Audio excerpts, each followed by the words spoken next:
The infant Primarch who would become known as Angron crashed into the feudal world of Nuceria not as a savior or conqueror, but as prey. His gestation pod, one of 20 scattered across the galaxy by the malevolent forces of chaos, struck the mountainous regions of this technologically stagnant world with tremendous force. Unlike many of his brothers who were discovered by nobles or adopted into positions of power, Angron's fate was sealed the moment Nucerian slavers found his superhuman infant form among the wreckage. Nuceria was a world trapped in technological stagnation, where the ruling class known as the High Riders maintained their dominance through a combination of archaeotech weaponry and the systematic brutalization of the lower classes. The planet's society revolved around gladiatorial combat, where slaves fought and died for the entertainment of their masters in massive arenas that dotted the civilized regions. The High Riders, descendants of the planet's original colonists, hoarded what remained of their ancestors' advanced technology while keeping the masses in deliberate ignorance and servitude. The slavers who discovered Angron recognized his potential immediately. Even as a child, his superhuman physique and reflexes marked him as exceptional gladiatorial material. Rather than nurturing his obvious gifts or attempting to understand his origins, they saw only profit.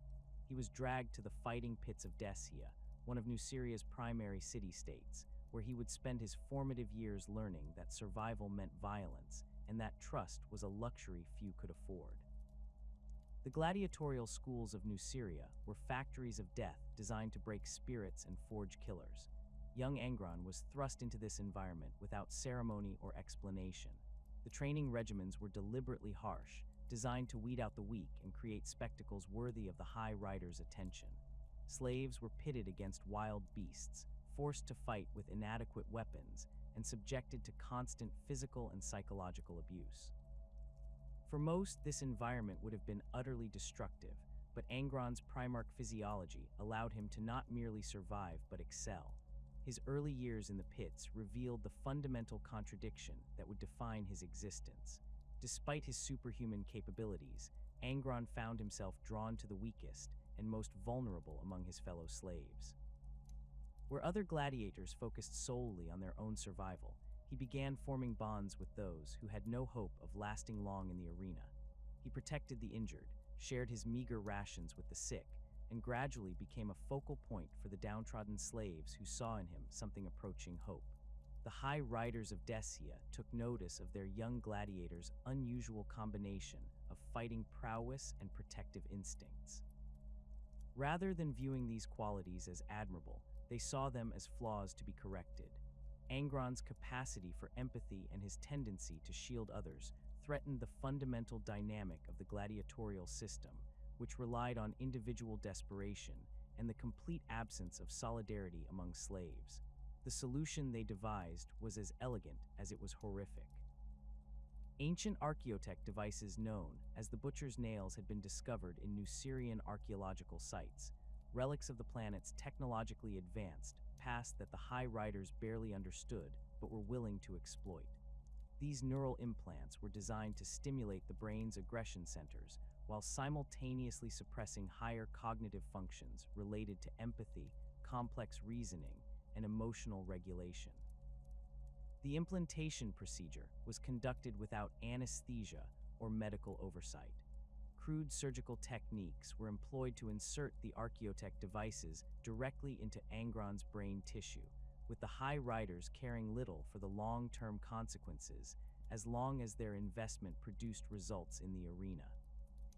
The Butcher's Nails were never intended for human use, and their integration with Angron's Primarch physiology created an ongoing neurological catastrophe that would plague him for the remainder of his existence. The immediate effects were apparent within days of the surgery. Angron's natural empathy began warring with artificially induced aggression, creating a constant state of neurological conflict. The devices generated persistent pain that could only be alleviated through acts of violence, creating a feedback loop that reinforced aggressive behavior while punishing restraint or contemplation. His enhanced Primarch healing abilities prevented the implants from killing him outright, but they could not repair the fundamental damage being done to his neural architecture. the psychological impact was equally devastating. Angron found himself experiencing emotions and impulses that felt foreign to his nature. Moments of genuine connection with his fellow slaves became increasingly rare, interrupted by surges of artificial rage that left him confused and disgusted with his own actions.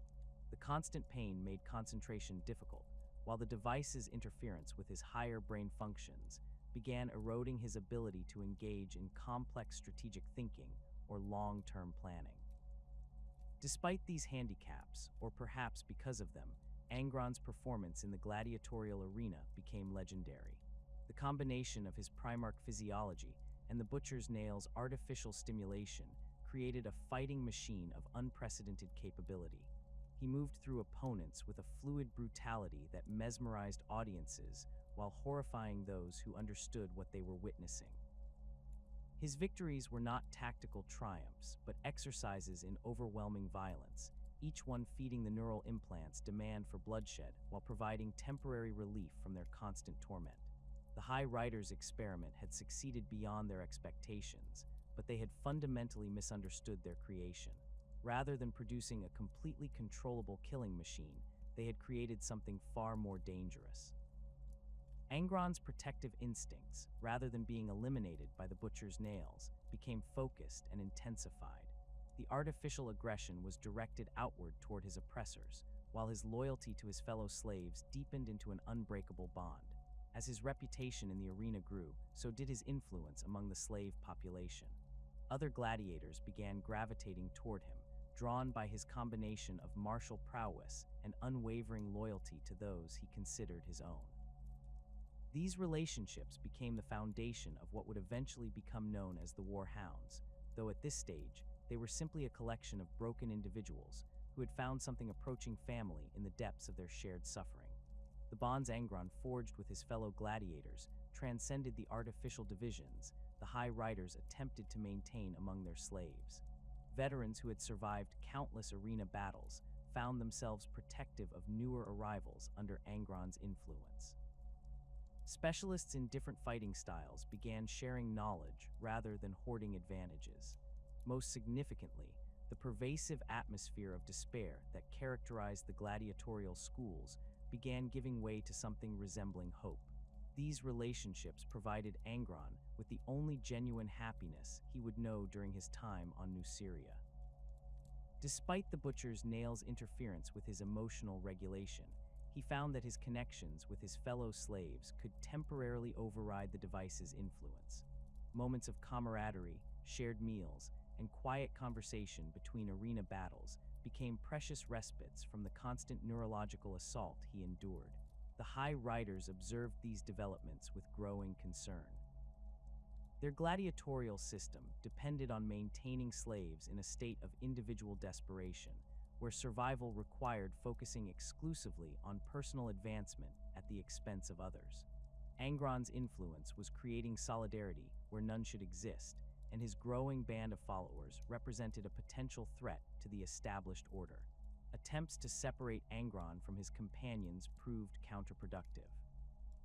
When isolated, his performance in the arena actually declined, as the Butcher's Nail's effects became more pronounced without the moderating influence of his social connections. When reunited with his fellow slaves, his fighting ability returned, but his influence over them grew stronger.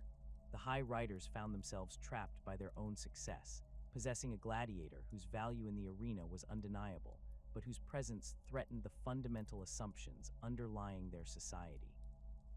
The situation reached a critical point when Angron's band of followers began demonstrating coordinated tactics in group combat scenarios. Rather than fighting as individuals forced to cooperate, they moved with the precision of a military unit. Their shared experiences and mutual trust allowed them to execute complex maneuvers that maximized their collective effectiveness while minimizing individual risk.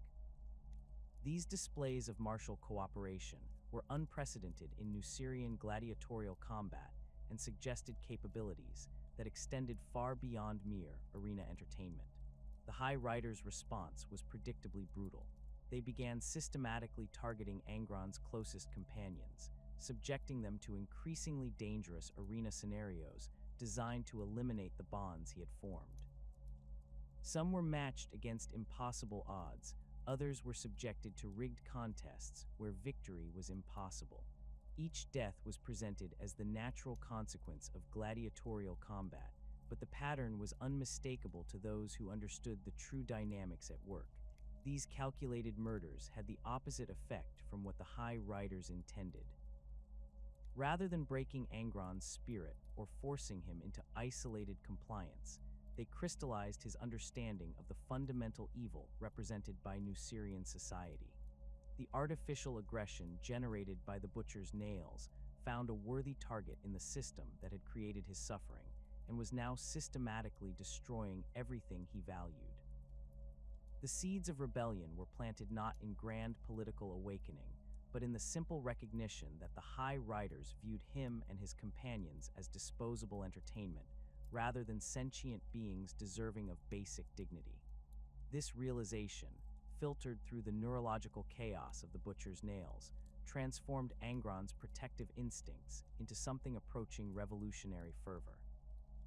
The same loyalty that had made him shield weaker gladiators now demanded that he strike back against their oppressors. The rebellion that followed was unlike anything Nuceria had witnessed in its blood-soaked history. What began as coordinated resistance among Angron's inner circle of gladiators rapidly expanded into a full-scale slave uprising that threatened the very foundations of High Rider society. Angron's tactical brilliance, even compromised by the butcher's nails, proved devastatingly effective when applied to guerrilla warfare rather than arena combat. His followers, hardened by years of brutal training and united by genuine bonds of brotherhood, fought with a ferocity that shocked their former masters. The war raged across the mountainous regions surrounding Dessia for months, with Angron's forces employing hit-and-run tactics that maximized their advantages while minimizing their exposure to the High Riders' superior technology. Captured weapons were redistributed among the rebels, while knowledge of Nucerian geography gained through gladiatorial tour allowed them to exploit terrain advantages that their opponents had never considered relevant. The High Riders found themselves facing an enemy that understood both their weaknesses and their tactical limitations in ways that conventional military opposition never could. Yet for all their initial successes, the fundamental mathematics of the conflict remained unchanged. The rebels possessed superior individual fighting ability and unshakable morale, but they lacked the industrial capacity and numerical superiority necessary for sustained warfare against an established planetary government. The High Riders controlled the major population centers, the manufacturing facilities, and most critically, the off-world communication networks that could potentially summon reinforcements from other Nucerian city-states. As the rebellion entered its final phase, Angron's forces found themselves driven back into the mountains where his pod had originally crashed decades earlier. The symbolism was lost on no one, least of all Angron himself, whose deteriorating neurological condition made such connections increasingly painful to contemplate. The butcher's nails had never ceased their relentless assault on his brain tissue, and years of constant warfare had accelerated their destructive effects. His moments of clarity became increasingly rare, while the artificial rage they generated grew more difficult to channel constructively. The final battle was set to take place on the slopes of Mount Nuceria, where the last few thousand rebels had established defensive positions among the rocky outcroppings and ancient ruins that dotted the landscape. Angron's surviving companions, perhaps 200 of his original gladiator brothers and sisters, prepared for what they all understood would be their final stand. The High Riders had assembled overwhelming force for this concluding engagement, bringing together military assets from across the planet to ensure that the slave rebellion would end definitively. It was at this moment of ultimate crisis that the Emperor of Mankind arrived on Nuceria. His approach was not announced by fanfare or diplomatic overture, but by the sudden appearance of imperial vessels in the planet's orbital space. The technology gap between the Emperor's forces and anything the Nucerians possessed was so vast as to render resistance meaningless. Where the High Riders had struggled for months to corner a few thousand escaped slaves, the Master of Mankind's forces achieved orbital supremacy and established ground presence within hours. the Emperor's personal intervention in the final battle represented one of the most controversial decisions of the Great Crusade's early phases. Rather than allowing the conflict to reach its natural conclusion, he chose to teleport Angron directly from the battlefield at the moment when his son was preparing to die alongside his gladiator family. The teleportation technology employed was precise beyond anything the Nucerians could comprehend, plucking the Primarch from the center of combat and depositing him aboard the Imperial flagship while leaving his companions to face annihilation alone. Angron's materialization in the Emperor's presence was a scene of barely contained violence. The Primarch's massive frame, scarred by decades of arena combat and recent warfare, radiated the artificial aggression generated by his neural implants. His weapons, crude by Imperial standards but deadly effective in his superhuman hands, remained clutched in grips that spoke of a lifetime spent in mortal combat. The Butcher's nails, responding to the sudden displacement and the presence of an unknown authority figure, flooded his system with neurochemical commands for immediate violence. The Emperor's first direct encounter with his 12th son revealed the full extent of the damage inflicted by Nucerian society. Where other Primarchs had been shaped by their adoptive worlds into leaders, generals, or scholars, Angron had been deliberately broken and rebuilt as a weapon of pure aggression. The neural implants were immediately apparent to the Emperor's enhanced senses, their crude archaeotech construction a mockery of the sophisticated biotechnology that had created the Primarchs themselves. More disturbing still was the evidence of their ongoing destructive effects, visible in the deterioration of brain tissue that should have been capable of self-repair. Angron's initial response to his rescue was predictably violent. The Butcher's nails interpreted the Emperor's presence as a threat requiring immediate elimination, while his conscious mind struggled to process the sudden transition from imminent death in glorious combat to apparent safety among strangers. His attacks on the Emperor and the assembled Imperial personnel were savage, but ultimately futile, his enhanced physiology no match for his gene father's overwhelming psychic abilities and millennia of combat experience. The restraint required to subdue Angron without causing additional injury taxed even the Emperor's considerable capabilities. The Primarch's combat instincts, honed by decades of gladiatorial training and enhanced by artificial stimulation, made him a formidable opponent even in his neurologically compromised state. His fighting style bore no resemblance to the tactical brilliance displayed by other Primarchs, instead representing pure aggression channeled through superhuman physical capabilities and an absolute disregard for personal safety. Once Angron was finally contained, the Emperor attempted to explain the circumstances of his intervention and the broader context of the Great Crusade. These efforts met with complete failure. The Primarch's ability to process complex information had been severely compromised by the Butcher's nails, while his emotional state remained locked in a cycle of rage and grief over his abandoned companions. The concept of galactic conquest, imperial unity, or even basic strategic planning seemed to hold no meaning for someone whose entire existence had been reduced to immediate survival and the protection of those he considered family. The Emperor's revelation of Angron's true nature as a genetically engineered posthuman created for the specific purpose of leading Imperial forces in galactic conquest was met with contempt rather than wonder. The Primarch's response reflected not ingratitude, but a fundamental rejection of the entire premise underlying his creation. He had not asked to be made into a weapon, had found meaning only in his relationships with fellow slaves, and now discovered that even these connections were considered expendable by the being who claimed to be his father. The immediate aftermath of Angron's integration into Imperial forces was characterized by constant conflict and barely contained violence. Standard Imperial protocol, developed for dealing with compliant or at least cooperative Primarchs, proved completely inadequate for managing someone whose neurological condition made normal social interaction nearly impossible. Angron's responses to authority, hierarchy, and even basic courtesy were filtered through the Butcher's nails' artificial aggression, turning routine interactions into potential combat situations. Imperial personnel assigned to work with the newly discovered Primarch found themselves dealing with an individual whose mood could shift from sullen resentment to homicidal rage within moments.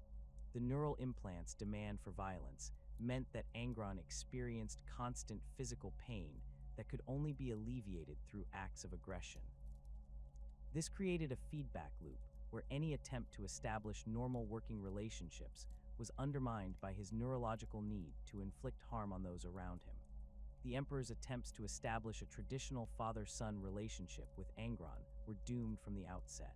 The Primarch's capacity for trust had been systematically destroyed by his Nucerian experiences, while the Butcher's nails made sustained emotional connection nearly impossible. Where other Primarchs had eventually come to accept or even embrace their roles within the Imperial hierarchy, Angron remained fundamentally opposed to the entire concept of authority imposed from above. His rejection of Imperial culture and values was comprehensive and absolute. The pomp and ceremony that surrounded the Emperor's court struck him as grotesque displays of wealth and power built on the suffering of others. The casual acceptance of hierarchy and inherited privilege among Imperial personnel reminded him too strongly of the High Riders who had tormented him and his gladiator family. Most significantly, the Emperor's willingness to sacrifice Angron's companions for the sake of recovering a single Primarch demonstrated a utilitarian approach to human life that the former gladiator found morally repugnant.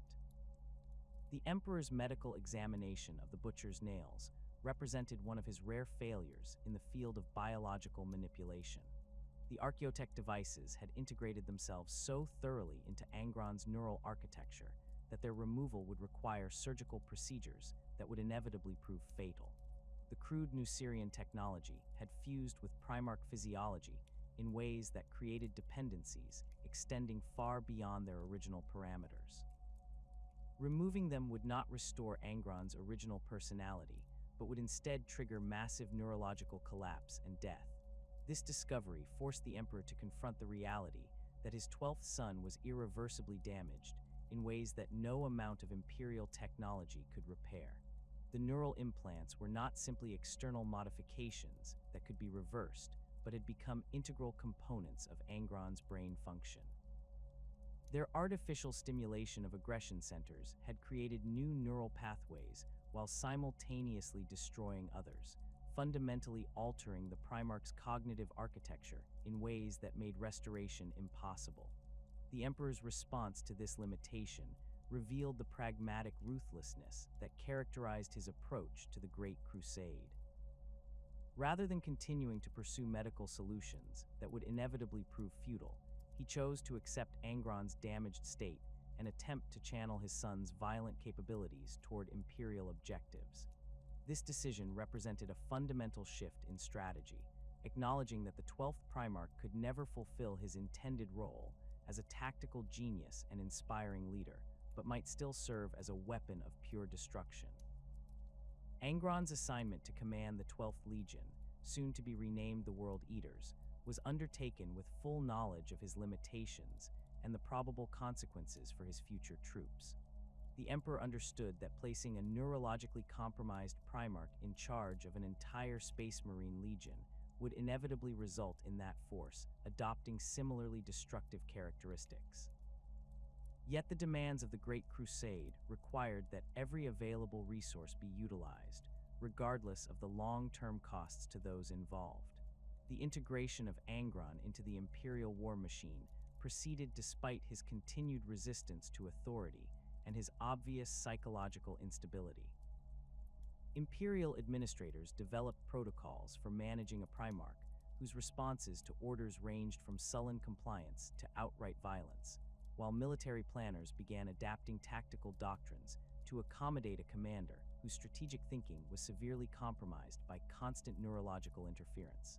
The result was a command structure built around containing and directing Angron's destructive impulses rather than genuinely utilizing his leadership potential. The 12th Legion had existed for decades before Angron's discovery, fighting under the designation war hounds across numerous compliance actions throughout the expanding Imperium. These Space Marines had earned their name through disciplined aggression and tactical precision, employing shock assault tactics that emphasized overwhelming force applied at critical points. Their gene seed, drawn from Angron's biological template, had produced warriors with enhanced physical capabilities and aggressive tendencies, but these traits remained within acceptable parameters for imperial military doctrine. The Warhounds' combat record during the early Great Crusade reflected their methodical approach to warfare. They specialized in breaking enemy defensive positions through concentrated assaults, utilizing their enhanced strength and resilience to punch through fortified lines that would have stalled conventional imperial army forces. Their tactics emphasized rapid deployment, overwhelming firepower, and relentless pressure that gave opponents no opportunity to reorganize or mount effective counterattacks. The Legion's reputation for reliability and effectiveness had made them valuable assets in campaigns where other forces might have struggled with heavily defended positions. When Angron finally assumed command of his legion, the transformation was neither immediate nor voluntary. The Primarch's initial interactions with his Gene sons were characterized by the same hostility and suspicion he displayed toward all Imperial personnel. The Warhounds' attempts to honor their newly discovered father were met with indifference at best, violent rejection at worst. Angron showed no interest in their battle honors, their tactical doctrines, or their proud traditions. To him, they represented another aspect of the imperial system that had torn him away from his true family on Nuceria. The Space Marines of the 12th Legion found themselves confronting a Primarch unlike any they had imagined. Where they had expected a tactical genius who would elevate their capabilities and guide them to greater victories, they discovered a broken warrior whose neurological damage made normal command relationships impossible. Angron's responses to their reports were unpredictable, ranging from disinterested acknowledgement to sudden explosions of violence triggered by the Butcher's nail's artificial stimulation. His strategic planning sessions devolved into incoherent rants about the futility of imperial conquest and the meaninglessness of their military objectives. The Legion's officer corps struggled to adapt to their Primarch's erratic leadership style. Traditional Space Marine hierarchy depended on clear chains of command and rational decision-making processes, neither of which functioned normally in Angron's presence.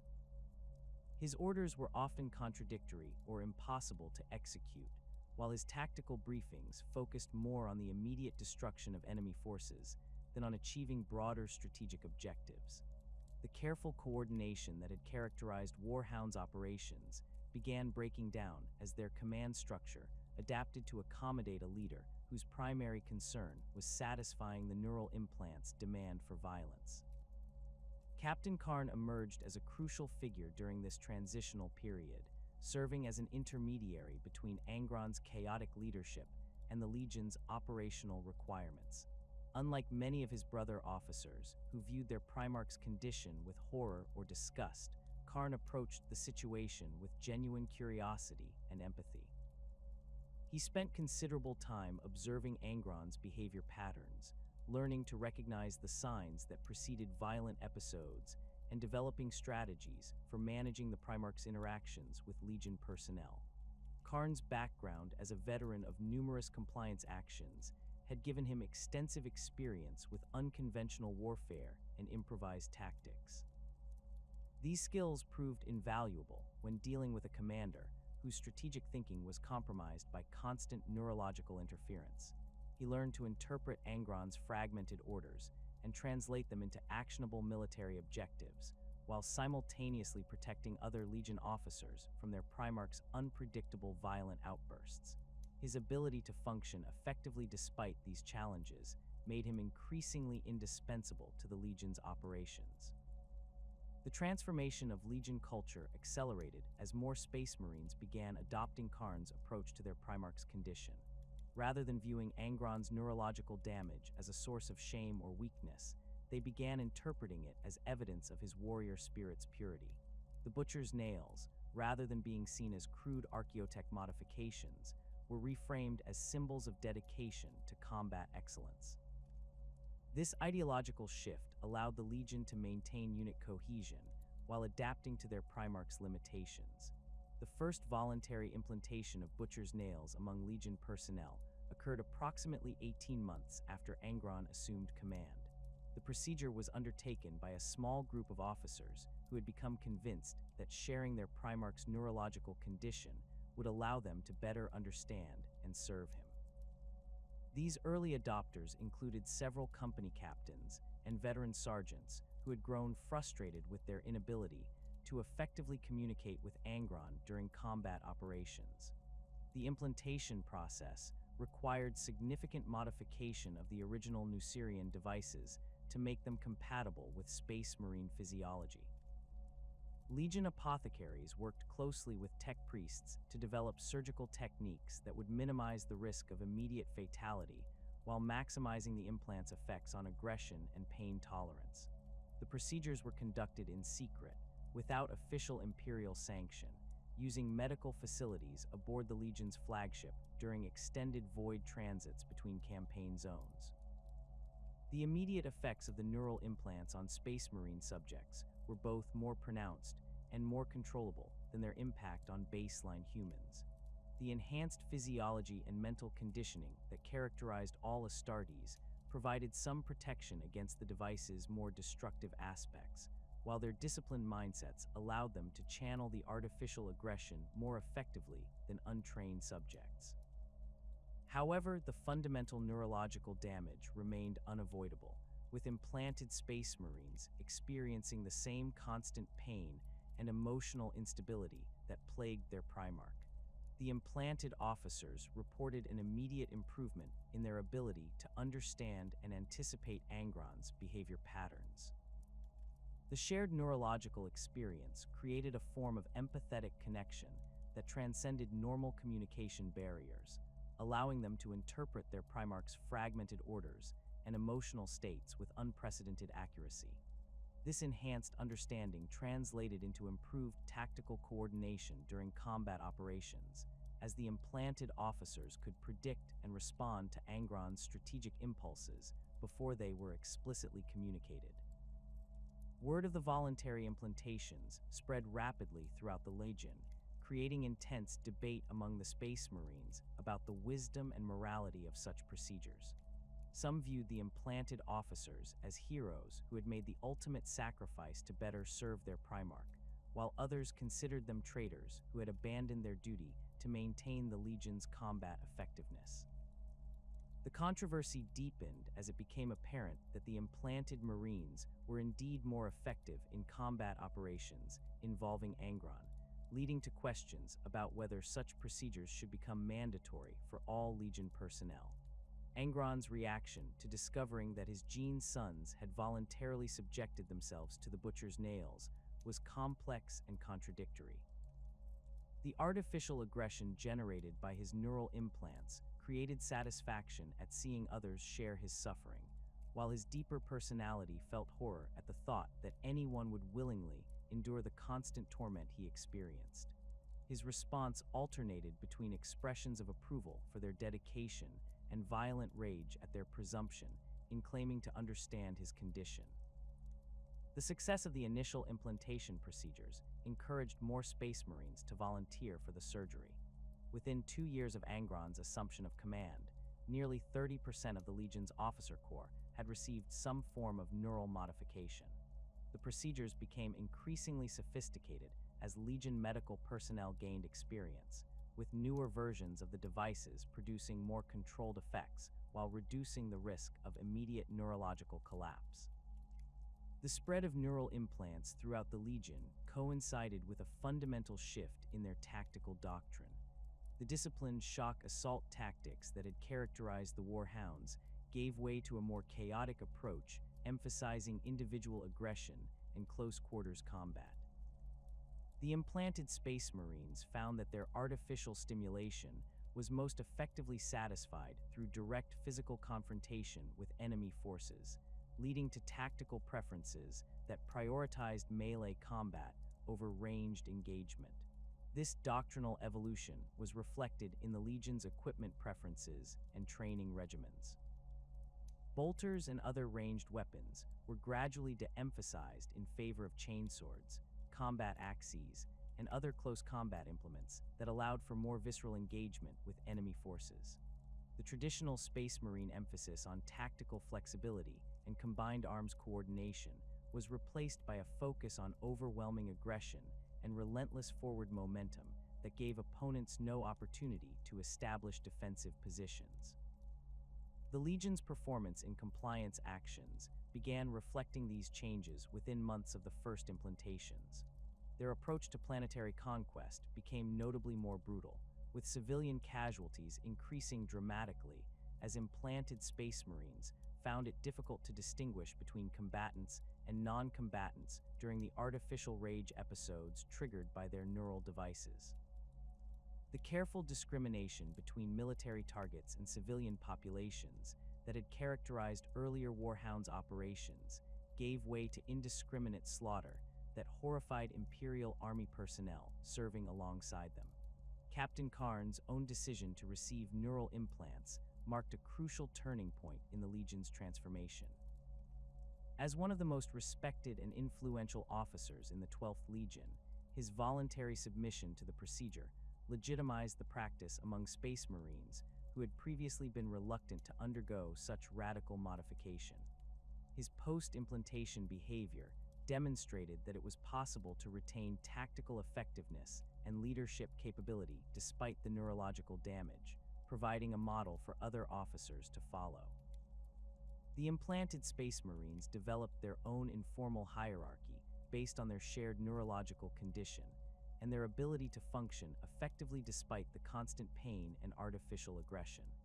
This parallel command structure often superseded traditional Legion organization during combat operations, with implanted officers coordinating their actions through empathetic understanding rather than formal communication channels.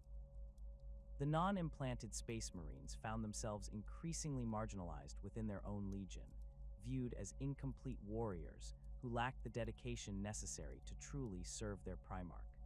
The Legion's recruitment practices began reflecting their changing priorities, with new initiates being selected based on their psychological compatibility with neural implantation rather than their potential for tactical leadership or strategic thinking. The traditional Space Marine emphasis on intellectual capability and adaptability was replaced by a focus on aggression potential and pain tolerance. These selection criteria produced recruits who were more likely to survive the implantation process, but less capable of the complex reasoning required for sophisticated military operations. The transformation of the 12th Legion's combat doctrine reached its logical conclusion with the formal adoption of the World Eater's designation. The name change reflected not just a shift in identity, but a fundamental alteration in the Legion's understanding of their role within the Great Crusade. Where the Warhounds had seen themselves as disciplined soldiers serving the Emperor's vision of human unity, the World Eaters embraced their function as instruments of pure destruction whose purpose was the elimination of Imperial enemies through overwhelming violence. The adoption of gladiatorial combat traditions from Nuceria provided the final element in the Legion's cultural transformation. Training exercises began incorporating arena-style competitions where Space Marines fought each other to unconsciousness or severe injury, with the artificial aggression generated by their neural implants making such contests genuinely dangerous even among gene brothers. These practices served both to satisfy the Butcher's Nail's demand for violence and to reinforce the Legion's growing identification with their Primarch's gladiatorial background. The World Eater's reputation for effectiveness in certain types of combat operations ensured their continued deployment despite growing concerns about their methods among Imperial commanders. Their ability to break heavily fortified positions through sheer aggression and their complete disregard for casualties made them valuable assets in campaigns where other forces had failed. However, their increasing unreliability in operations requiring precision or discrimination limited their strategic utility and created tensions with other Imperial forces operating in the same theaters. The Legion's relationship with the broader Imperial military apparatus became increasingly strained as their transformation progressed. Imperial army commanders found it difficult to coordinate with World Eater's forces, whose tactical planning was compromised by their officers' neurological conditions, while other Space Marine legions began viewing the 12th Legion with suspicion and disgust. The World Eater's growing isolation within the Imperial hierarchy only reinforced their identification with their damaged Primarch and their rejection of traditional military values. The World Eater's deployment across the expanding frontiers of the Great Crusade established their reputation as the Imperium's most ruthlessly effective shock troops, though their methods increasingly horrified even veteran Imperial commanders. Their first major campaign under Angron's direct leadership occurred on the Forge world of Sarum, where Mechanicum loyalists had barricaded themselves within vast industrial complexes that conventional assault tactics had failed to breach. The World Eater's approach to the siege demonstrated the fundamental shift in their operational doctrine from the disciplined precision of their war hound's origins to something approaching controlled berserker fury. The assault on Sarum's primary manufactorum began at dawn on the campaign's 15th day, with World Eater's forces advancing across the blasted industrial wasteland that surrounded the facility's outer perimeter. The implanted Space Marines moved with a peculiar combination of tactical awareness and barely restrained violence, their neural implants generating constant neurochemical demands for close combat that made prolonged ranged engagements physically painful. Captain Khorne led the primary assault wave, his own butcher's nails creating a feedback loop of artificial aggression that spread throughout his command squad and influenced the behavior of nearby Space Marines who had not yet received implants. The Mechanicum defenders had prepared sophisticated defensive positions, incorporating automated weapon systems and hardened bunkers designed to channel attackers into predetermined killing zones. These fortifications proved devastatingly effective against conventional Imperial forces, but were ill-suited to opponents who actively sought close quarters combat regardless of casualties. The World Eaters advanced through withering fire that would have pinned down other Space Marine legions, their artificially stimulated aggression overriding normal self-preservation instincts and driving them forward into direct confrontation with the enemy. Angron's personal participation in the assault revealed the full extent of his neurological deterioration since assuming command of the Legion. The Primarch fought with a savage intensity that bore no resemblance to the tactical brilliance displayed by his brother Primarchs, wielding massive chainaxes in each hand while his butcher's nails flooded his system with artificial stimulation. His combat style emphasized overwhelming physical force over finesse, crushing enemy positions through brute strength rather than exploiting tactical vulnerabilities. The constant pain generated by his neural implants was temporarily alleviated by acts of violence, creating a feedback loop that made him seek increasingly brutal confrontations. The breach of Sarum's outer defenses occurred when World Eater's assault teams, led by implanted officers who shared their Primarch's neurological condition, literally tore through reinforced barriers using their bare hands and improvised weapons. The artificial aggression generated by their neural implants made them indifferent to injuries that would have incapacitated normal Space Marines, while their enhanced healing abilities allowed them to continue fighting despite massive trauma. The sight of World Eaters continuing to advance while missing limbs or suffering grievous wounds broke the morale of Mechanicum forces who had expected to face disciplined soldiers rather than apparent madmen. The final assault on the Manufactorum's central command complex demonstrated both the effectiveness and the horrific costs of the World Eater's transformed tactical doctrine. Angron led the charge personally, his massive frame smashing through blast doors and defensive barriers, while his Gene Sons followed in his wake, their chainswords and combat axes carving through Mechanicum personnel with mechanical precision. The artificial stimulation provided by their neural implants created a state of focused rage that eliminated hesitation and doubt, but also made it impossible to distinguish between combatants and non-combatants among the facility's workforce. The aftermath of the Sarum campaign revealed the fundamental problem that would plague World Eater's operations throughout the remainder of the Great Crusade. While their tactical objectives had been achieved with unprecedented speed and efficiency, the collateral damage inflicted during their assault had rendered the Forge world's industrial capacity largely useless to the Imperium. The Mechanicum personnel who might have been integrated into Imperial service had been slaughtered alongside enemy combatants, while the manufacturing facilities themselves had been damaged beyond immediate repair by the World Eater's indiscriminate assault tactics. Imperial army commanders who had observed the World Eater's performance at Sarum began expressing private concerns about the Legion's reliability in operations requiring precision or discrimination. Their reports to higher Imperial authorities noted the Space Marines' obvious effectiveness in breaking enemy resistance, but questioned whether such methods were compatible with the Great Crusade's broader objectives of bringing human worlds into willing compliance with Imperial rule. The World Eater's approach to warfare seemed designed to create fear and submission rather than the genuine loyalty that characterized successful compliance actions. These concerns deepened during subsequent campaigns as the World Eater's reputation for brutality spread throughout the sectors where they operated. The compliance action on Genna demonstrated the escalating nature of their tactical evolution, with entire planetary defense forces surrendering immediately upon learning that Angron's Legion had been assigned to the invasion force.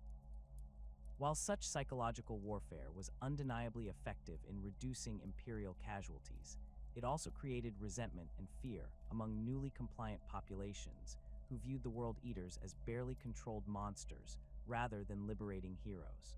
The World Eaters' relationship with other Space Marine legions became increasingly strained as their transformation progressed and their methods became more extreme. The 13th Legion Ultramarines, under the command of Robute Guilliman, represented everything that Angron's forces had abandoned in their embrace of neurologically enhanced aggression. Guilliman's emphasis on tactical flexibility, combined arms coordination, and careful planning stood in stark contrast to the World Eater's preference for overwhelming frontal assault and close-quarters combat. The philosophical differences between the two Primarchs extended beyond mere tactical preferences to fundamental disagreements about the nature of warfare and the responsibilities of Space Marine forces. Guilliman's first direct encounter with Angron occurred during the joint compliance action on Armatura, where both legions had been assigned to different operational sectors of the same campaign. The Ultramarines' methodical approach to planetary conquest involved careful reconnaissance, detailed planning, and coordinated strikes against specific military targets while minimizing civilian casualties. Their operations proceeded according to predetermined timetables that allowed for contingency planning and resource allocation, with each phase building logically on previous successes to achieve comprehensive strategic objectives. The World Eater's simultaneous operations in the adjacent sector followed no such logical progression. Angron's forces landed directly on major population centers without preliminary reconnaissance, relying on their artificial aggression and enhanced physical capabilities to overwhelm local defenses through sheer violence. Their advance across the planetary surface left a trail of destruction that made subsequent occupation and integration efforts significantly more difficult, while their treatment of surrendering enemy forces violated numerous Imperial military protocols regarding prisoner handling and civilian protection. The contrast between the two legions' operational methods became apparent when Guilliman attempted to coordinate joint operations during the campaign's final phase. The Ultramarines' tactical doctrine assumed that Allied forces would respond to orders with disciplined precision and maintain communication throughout complex multi-unit maneuvers. The World Eater's actual behavior during these operations proved completely incompatible with such assumptions, as their implanted officers found it difficult to maintain focus on long-term objectives, while their neural devices generated constant demands for immediate violence. Angron's personal interactions with Guilliman during the Armatura campaign revealed the full extent of the 12th Primarch's deterioration and his growing hostility toward his brother Primarchs. Where Guilliman attempted to engage in strategic discussions about optimal deployment patterns and resource allocation, Angron responded with fragmented complaints about the meaninglessness of imperial conquest and the hypocrisy of claiming to liberate worlds through military force.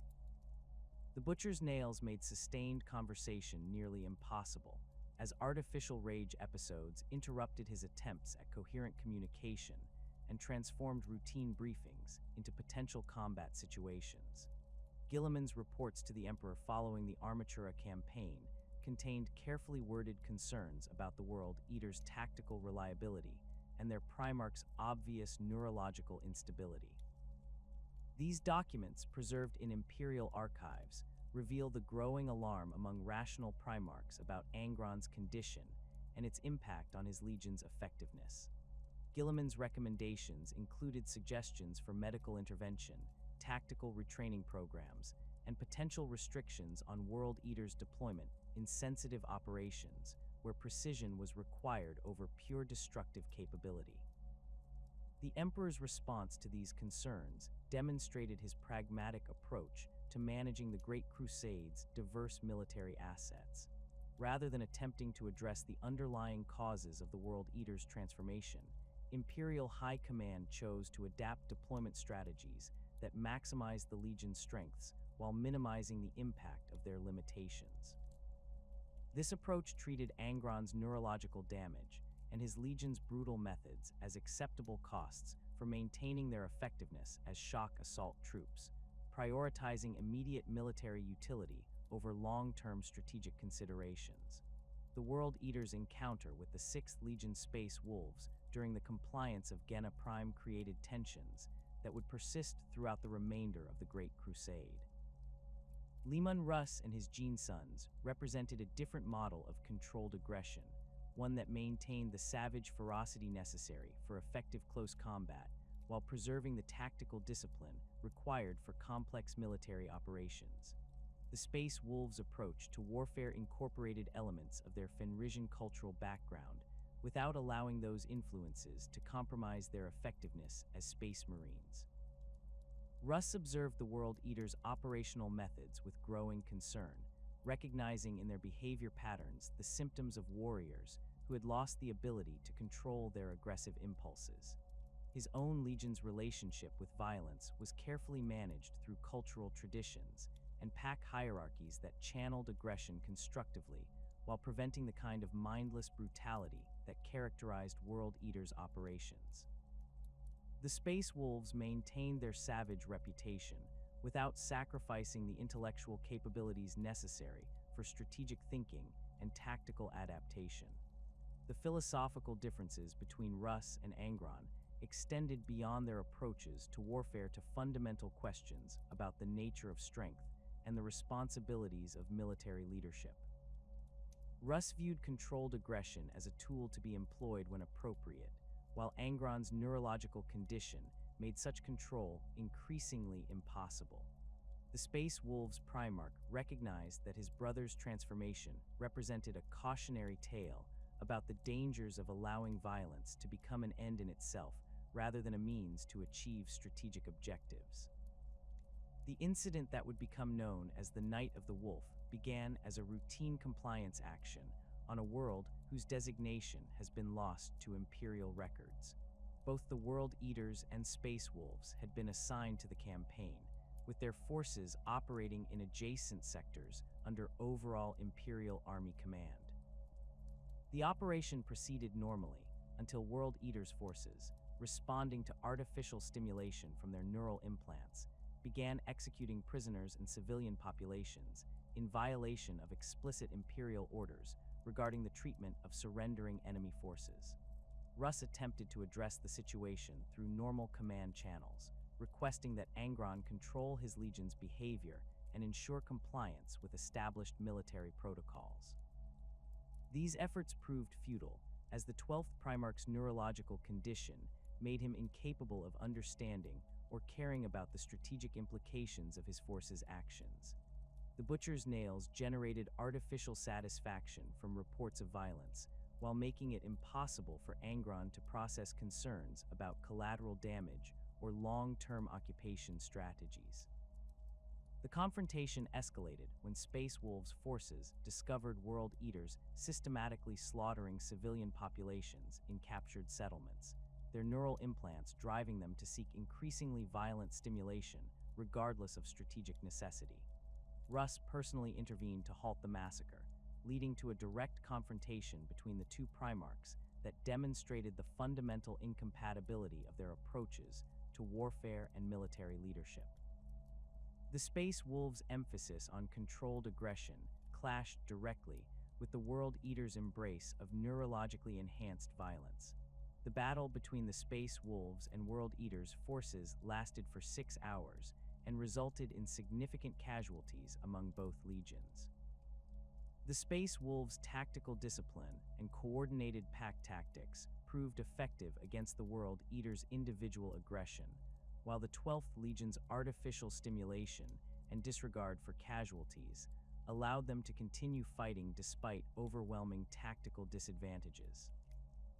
The engagement demonstrated that the World Eaters' transformation had made them effective against conventional opponents, but vulnerable to forces that could match their aggression while maintaining superior tactical coordination. Angron's personal combat with Russ revealed the full extent of his deterioration as both a warrior and a leader. The 12th Primarch fought with savage intensity, but lacked the tactical awareness that characterized encounters between other Primarchs. His combat style relied entirely on overwhelming physical force enhanced by artificial stimulation, while Russ employed the sophisticated combination of strength, speed, and strategic thinking that marked all successful Primarch-level combatants. The Space Wolves Primarch recognized that his brother was no longer truly present during their confrontation, having been replaced by something approaching a sophisticated weapon directed by neurological impulses rather than conscious decision-making. The aftermath of the Night of the Wolf created lasting tensions between the two legions and established precedents that would influence Imperial policy regarding the World Eaters for the remainder of the Great Crusade. Russ's detailed reports to Imperial High Command documented the extent of Angron's neurological deterioration and the World Eater's transformation into something that barely resembled a traditional Space Marine legion. These documents provided the foundation for subsequent decisions to limit World Eaters' deployment in operations requiring precision or coordination with other Imperial forces. Imperial commanders began developing specialized protocols for managing World Eaters' forces in joint operations, treating them more as weapons to be aimed at specific targets than as autonomous military units capable of independent strategic thinking. These adaptations acknowledged the reality of the Legion's transformation while attempting to maximize their utility within the broader framework of the Great Crusade. The World Eaters' effectiveness in certain types of combat operations ensured their continued deployment despite growing concerns about their methods and their Primarch's obvious instability. The World Eaters' reputation for excessive brutality and collateral damage spread throughout Imperial military circles, creating a complex relationship between their undeniable effectiveness and the growing reluctance of other forces to operate alongside them. Their ability to break enemy resistance through overwhelming aggression made them valuable assets in specific tactical situations, while their unpredictability and disregard for civilian casualties limited their strategic utility in operations requiring careful discrimination between combatants and non-combatants. The transformation of the World Eaters had not gone unnoticed by those who served darker masters than the Emperor of Mankind. Among the scattered legions of the Great Crusade, observers watched with growing interest as Angron's forces descended deeper into neurologically enhanced brutality. The most attentive of these watchers belonged to the 17th Legion, the Word-Bearers, whose own journey toward damnation had begun decades earlier on the ash-covered world of Monarchia. Lorgar Aurelian, the Primarch of the Word-Bearers, had spent years searching for truth beyond the Emperor's rigid secular doctrine. His legion's humiliation at Monarchia, where the Ultramarines had raised their perfect city, while the Emperor himself had forced the entire legion to kneel in the dust, had crystallized Lorgar's growing doubts about the Imperial truth. The Word-Bearers' subsequent pilgrimage into the Eye of Terror had revealed cosmic realities that the Emperor had deliberately concealed from his sons, truths about the fundamental nature of the universe and the powers that shaped it. The Chaos Gods had welcomed Lorgar's seeking with open arms, revealing themselves as the true architects of human emotion and experience. Where the Emperor preached the supremacy of reason and the rejection of superstition, the Ruinous Powers offered acknowledgement of humanity's deeper nature. They did not demand the suppression of passion, rage, or ambition, but instead promised to elevate these qualities to their ultimate expression. For a Primarch whose entire existence had been devoted to worship and the search for transcendent meaning, the revelation of genuine divine powers was intoxicating beyond measure. Erebus, Lorgar's most trusted advisor and first chaplain of the Word-Bearers, had been among the first to fully embrace the teachings revealed during their journey into the Warp. His transformation from Imperial Zealot to Servant of Chaos had been gradual but complete, involving not just intellectual acceptance of new doctrines, but fundamental changes to his spiritual and physical existence. The powers he had gained through his devotion to the Dark Gods were subtle but profound, allowing him to perceive the hidden currents of fate and influence events through carefully placed words and actions. The Word-Bearer's new understanding of cosmic reality had revealed the artificial nature of the Emperor's secular philosophy and the futility of his attempts to shield humanity from its own nature. The Chaos Gods represented aspects of human consciousness that could not be denied or suppressed indefinitely, and the Emperor's Great Crusade was actually accelerating the very conflicts and emotions that fed the Ruinous Powers. Every act of conquest, every moment of rage or despair experienced by Imperial forces, every death inflicted in the name of human unity served to strengthen the entities the Emperor sought to weaken. Angron's condition presented a particularly intriguing opportunity for Word-Bearer's manipulation.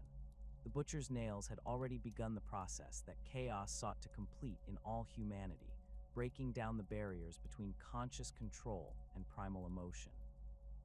The 12th Primarch's constant pain and artificial rage made him an ideal conduit for the influence of Khorne, the blood god whose domain encompassed all forms of violence and martial fury. Where other Primarchs might resist chaos corruption through rational analysis or spiritual discipline, Angron's neurological damage made such resistance nearly impossible. Erebus began his approach to the World Eaters through seemingly innocent theological discussions with the Legion's chaplains during joint operations between the Word-Bearers and 12th Legion forces. These conversations appeared to focus on traditional Imperial doctrine regarding the Emperor's divinity and the spiritual obligations of Space Marines, topics that were common ground between legions regardless of their tactical differences. However, Erebus carefully introduced concepts that challenged orthodox Imperial theology while appearing to support it, planting seeds of doubt that would grow over time. The World Eater's chaplains found themselves drawn to Erebus's sophisticated theological arguments and his apparent deep understanding of spiritual matters that their own training had barely addressed. The 12th Legion's focus on combat effectiveness had left little time for complex philosophical education, and many of their spiritual leaders felt inadequately prepared to address the existential questions that arose from their increasingly brutal operational methods. Erebus offered answers that seemed to justify their transformation while providing a framework for understanding their Primarch's condition. The first chaplain's arguments centered on the concept that the Emperor's rejection of religious worship was itself a form of spiritual blindness that prevented humanity from accessing its full potential. He suggested that the ancient powers that had shaped human consciousness throughout history were not the primitive superstitions that Imperial doctrine claimed, but genuine cosmic forces whose influence could be harnessed for humanity's benefit. The Emperor's attempt to deny these realities was not protecting humanity, but instead weakening it by cutting off access to sources of strength that could enhance Imperial military effectiveness. These theological discussions gradually shifted toward more specific considerations of the World Eater's unique circumstances and their Primarch's neurological condition. Erebus suggested that Angron's suffering was not meaningless torment, but a form of spiritual trial that could lead to transcendent understanding if properly interpreted. The Butcher's nails, rather than being crude archaeotech modifications, might represent a primitive attempt to access the same cosmic forces that had shaped human warfare throughout history. The constant pain and artificial rage they generated could be viewed as forms of spiritual discipline that prepared the recipient for higher levels of consciousness. The Word-Bearer's influence on World Eater's doctrine became more pronounced during extended joint campaigns, where both legions operated in close proximity for months at a time. Erebus and his fellow chaplains began conducting informal training sessions for World Eater's personnel, ostensibly focused on improving their understanding of imperial theology and military ethics. These sessions actually served to introduce concepts drawn from chaos doctrine while maintaining the appearance of orthodox imperial teaching. The theological framework that Erebus presented to the World Eaters recontextualized their transformation from a source of shame into a mark of spiritual evolution. He argued that their willingness to undergo neural implantation demonstrated a level of dedication to military excellence that transcended normal human limitations. The artificial aggression generated by the Butcher's nails was not a corruption of their natural state, but an enhancement that allowed them to access primal aspects of human nature that civilized society had suppressed. Their increasing brutality in combat operations reflected not moral degradation, but spiritual purification through the elimination of weakness and hesitation. These arguments found receptive audiences among World Eater's officers, who had struggled to reconcile their legion's transformation with traditional imperial values. The constant pain generated by their neural implants made philosophical contemplation difficult, but Erebus's teachings offered simple explanations that required little complex reasoning to understand. The concept that their suffering served a higher purpose provided psychological relief from the guilt and confusion that many implanted Space Marines experienced regarding their changed nature. Captain Khorne proved particularly susceptible to Word-Bearer's influence, though his adoption of their theological perspectives was gradual and initially unconscious.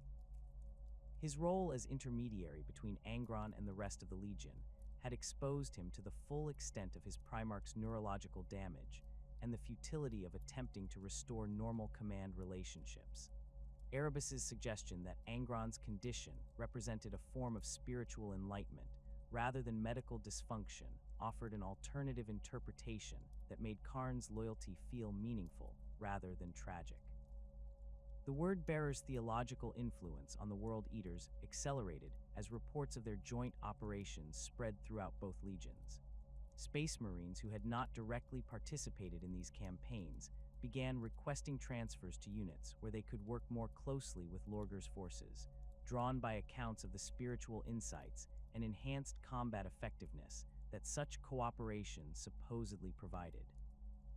The Word-Bearers encouraged these requests while carefully managing the pace of doctrinal change to avoid triggering imperial oversight or resistance from World Eaters personnel who remained committed to orthodox imperial beliefs. Erebus's most significant breakthrough came during a private theological discussion with Angron himself, arranged during a brief respite between campaigns when both Primarchs were aboard the same vessel for strategic planning. The 12th Primarch's neurological condition made sustained conversation nearly impossible, but Erebus had learned to communicate in brief, emotionally charged statements that could penetrate the artificial rage generated by the Butcher's nails. His approach focused on validating Angron's suffering while suggesting that it served purposes beyond mere torment. The first chaplain's arguments to Angron centered on the concept that his neural implants had inadvertently connected him to cosmic forces that transcended normal human understanding. The constant pain and artificial aggression were not symptoms of damage, but forms of spiritual communication from entities that existed beyond the material universe. These powers, which Erebus carefully avoided identifying by name, offered the promise of enhanced strength and the elimination of weakness through the embrace of fundamental aspects of existence that the Emperor sought to suppress. Angron's response to these theological arguments was filtered through the neurological chaos of his condition, but certain concepts resonated with his damaged psyche in ways that rational discourse could not achieve. The suggestion that his suffering served a meaningful purpose provided temporary relief from the despair that had characterized his existence since his removal from Nuceria. The promise of enhanced strength and the elimination of enemies appealed to the artificial aggression generated by his neural implants, while the concept of cosmic forces that existed beyond imperial authority offered hope for escape from the system that had destroyed his gladiator family. The Word-Bearer's influence on World Eater's culture became increasingly apparent in the rituals and ceremonies that began appearing within the 12th Legion during the months following these theological discussions. Training exercises started incorporating elements that bore superficial resemblance to traditional imperial practices, but contained subtle references to concepts drawn from chaos doctrine. Combat prayers began emphasizing themes of strength through suffering and the purification achieved through violence, while victory celebrations included symbolic elements that honored the spiritual significance of bloodshed. These ritual modifications were introduced gradually and presented as innovations designed to improve Legion morale and combat effectiveness rather than departures from imperial orthodoxy. The World Eater's focus on practical military concerns made them less likely to scrutinize the theological implications of these changes, while their increasing isolation from other imperial forces reduced the likelihood of external observation or criticism. The artificial aggression generated by their neural implants made them receptive to practices that channeled their violent impulses in structured ways. The discovery of chaos as a potential solution to the pain generated by the butcher's nails represented Erebus's most sophisticated manipulation of World Eater's psychology.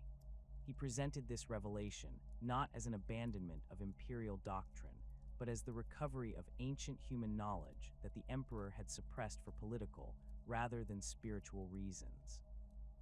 The cosmic forces that could alleviate the constant torment experienced by implanted space marines were portrayed as natural aspects of reality that had been deliberately hidden to maintain imperial control over space marine legions. This theological framework provided a compelling explanation for the World Eater's transformation while offering hope for relief from their neurological suffering. The promise that proper spiritual discipline could reduce or eliminate the pain generated by their neural implants was particularly attractive to space marines who had undergone implantation primarily to better serve their Primarch.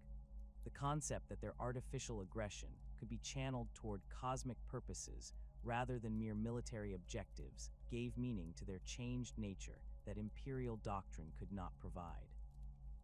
The early signs of genuine demonic influence within the World Eater's Legion began manifesting during combat operations conducted in the months following their exposure to Word-Bearer's theological instruction. Implanted space marines reported experiences during battle that transcended normal sensory perception, including visions of cosmic entities that encouraged their violent actions and promised greater strength through increased brutality. These experiences were initially dismissed as hallucinations caused by neurological damage, but their consistency across multiple individuals suggested influences beyond mere medical dysfunction.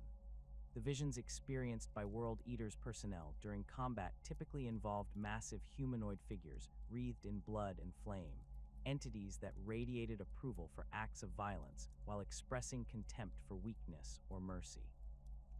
These apparitions appeared most frequently during moments of intense combat when the artificial aggression generated by neural implants reached peak intensity, suggesting a connection between the butcher's nails' effects and whatever forces were manifesting these images.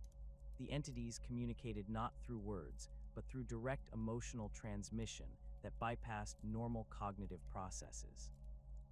Captain Karn's reports of these experiences to his Primarch marked a crucial turning point in the World Eater's relationship with chaos influence. Rather than expressing concern about potential psychological instability among his Gene sons, Angron interpreted these visions as validation of his own experiences with the neural implants. The 12th Primarch had long reported similar perceptions during combat, though his damaged neurological condition had made it difficult for others to understand or interpret his descriptions.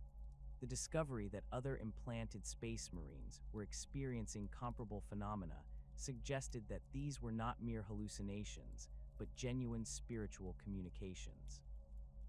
The Word-Bearer's response to reports of demonic manifestations among World Eater's personnel was carefully calculated to encourage further development while maintaining plausible deniability regarding their role in these events. Erebus and his fellow chaplains expressed scholarly interest in these phenomena, while suggesting that they represented evidence of the World Eater's spiritual evolution beyond normal imperial limitations. The visions were interpreted as signs of cosmic approval for the Legion's dedication to martial excellence and their willingness to embrace suffering in service of higher purposes. The theological framework that the Word-Bearers provided for understanding these demonic influences emphasized their beneficial nature and their compatibility with imperial military objectives. The entities that appeared to World Eater's personnel were described as aspects of cosmic forces that had shaped human warfare throughout history, spiritual powers that could enhance combat effectiveness when properly acknowledged and honored. Their apparent approval of violence and their contempt for weakness were presented as evidence of their alignment with imperial military values rather than corruption of those principles. This interpretation of demonic influence as spiritual enhancement rather than chaos corruption proved compelling to World Eater's personnel who were struggling to understand their changing nature and their increasingly extreme combat behavior. The constant pain generated by their neural implants made complex theological analysis difficult, while the artificial aggression they experienced created psychological receptivity to explanations that validated their violent impulses. The promise that their suffering served cosmic purposes provided meaning that imperial doctrine could not offer. The World Eater's combat performance during operations conducted under Word-Bearer's theological influence demonstrated measurable improvements in certain metrics, while revealing disturbing changes in others. Their effectiveness in breaking enemy resistance through overwhelming assault increased significantly, with implanted Space Marines displaying enhanced strength and endurance that exceeded normal Astartes' capabilities.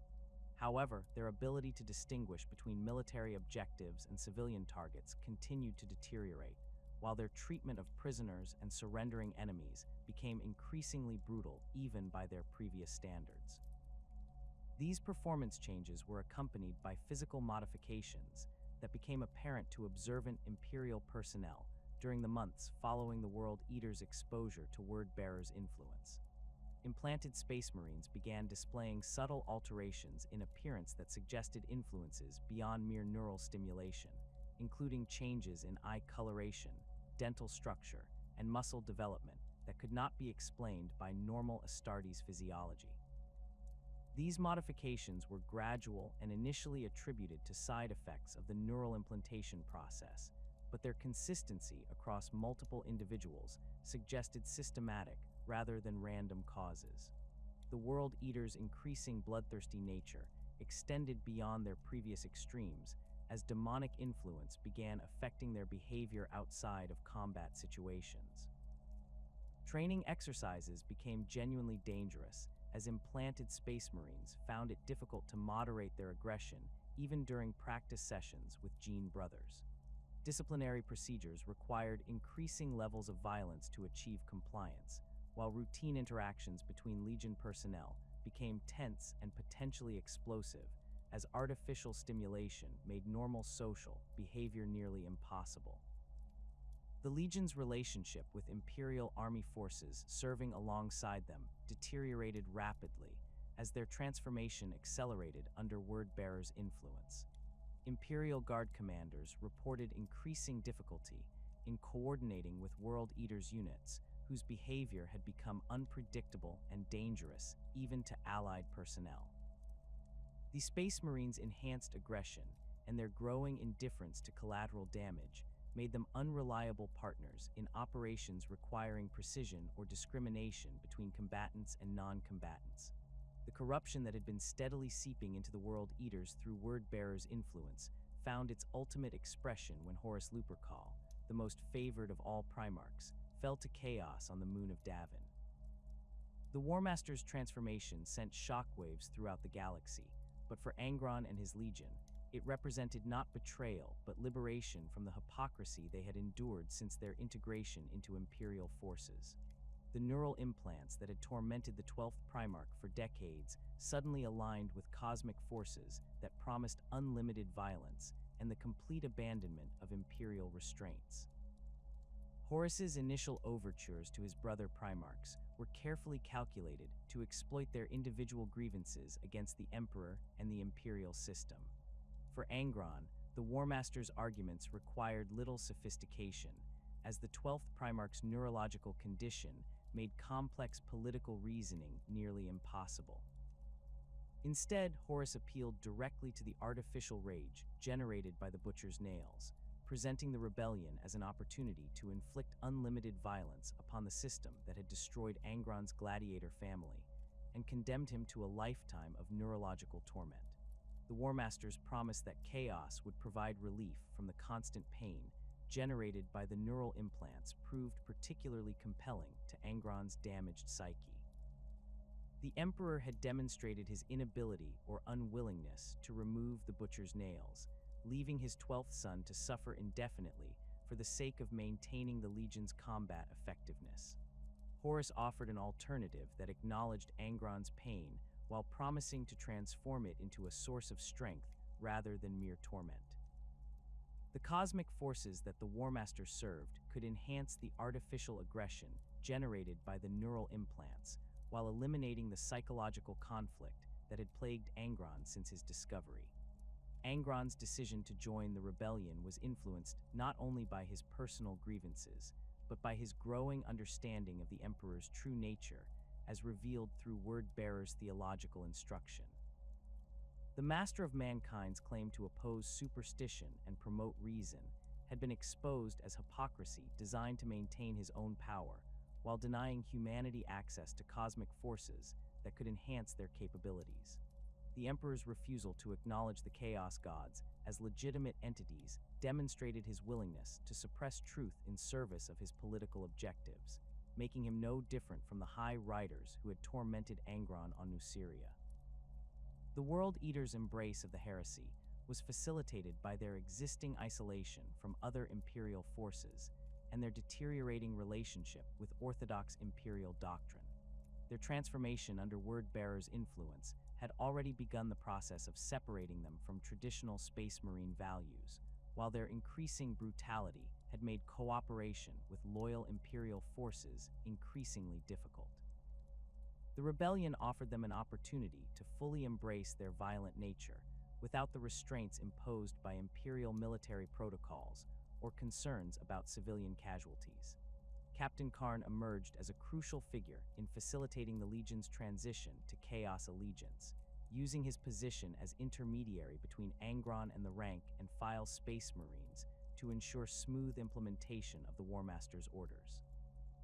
His own neural implants had made him particularly receptive to the demonic influences that accompanied the Legion's corruption, while his tactical expertise allowed him to coordinate the complex logistics required for rebellion against the Imperium. His enthusiasm for the heresy was genuine rather than calculated, reflecting the relief that many World Eaters felt at finally being permitted to fully express their artificially enhanced aggression. The initial stages of the heresy required careful coordination between the rebel legions to ensure that their betrayal would achieve maximum strategic impact while minimizing the risk of premature detection by loyal Imperial forces. The World Eaters' role in these early operations was necessarily limited by their tactical limitations and their Primarch's neurological condition, but their reputation for overwhelming violence made them valuable assets in situations where shock value and psychological impact were more important than precision or subtlety. The Istvan III atrocity represented the World Eaters' first major contribution to the heresy and demonstrated their complete abandonment of imperial values regarding the treatment of fellow Space Marines. The operation was designed to eliminate loyalist elements within the rebel legions, while testing the traitors' commitment to their new allegiances through acts that would make reconciliation with the Emperor impossible. For the World Eaters, the systematic slaughter of their own gene brothers who had refused to embrace chaos corruption was not a moral crisis, but an opportunity to satisfy the demands of their neural implants through sanctioned violence. The virus bombing of Istvan III preceded the ground assault by several hours, saturating the planet's atmosphere with life-eater toxins that killed most of the loyalist forces before they could mount effective resistance. The World Eaters who participated in the orbital bombardment experienced the artificial satisfaction generated by their neural implants despite their physical distance from the violence, as the Butcher's nails responded to the knowledge of mass death rather than requiring direct participation in combat. This phenomenon suggested that their corruption had progressed beyond mere neurological modification to encompass genuine demonic influence. When the World Eaters made planetfall on Istvan III, they encountered scattered groups of loyalist survivors who had managed to find shelter from the virus weapons in sealed bunkers and underground facilities. These Space Marines, drawn from various legions, including some World Eaters who had rejected the heresy, represented everything that the traitors had abandoned in their embrace of chaos.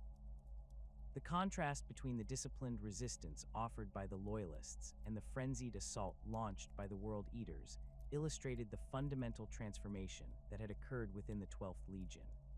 Angron's personal participation in the ground assault on Istvan III revealed the full extent of his corruption and the enhancement of his already formidable combat capabilities through demonic influence. The Primarch moved through Loyalist positions with inhuman speed and strength, his twin chainaxes carving through power armor and enhanced physiology with equal ease.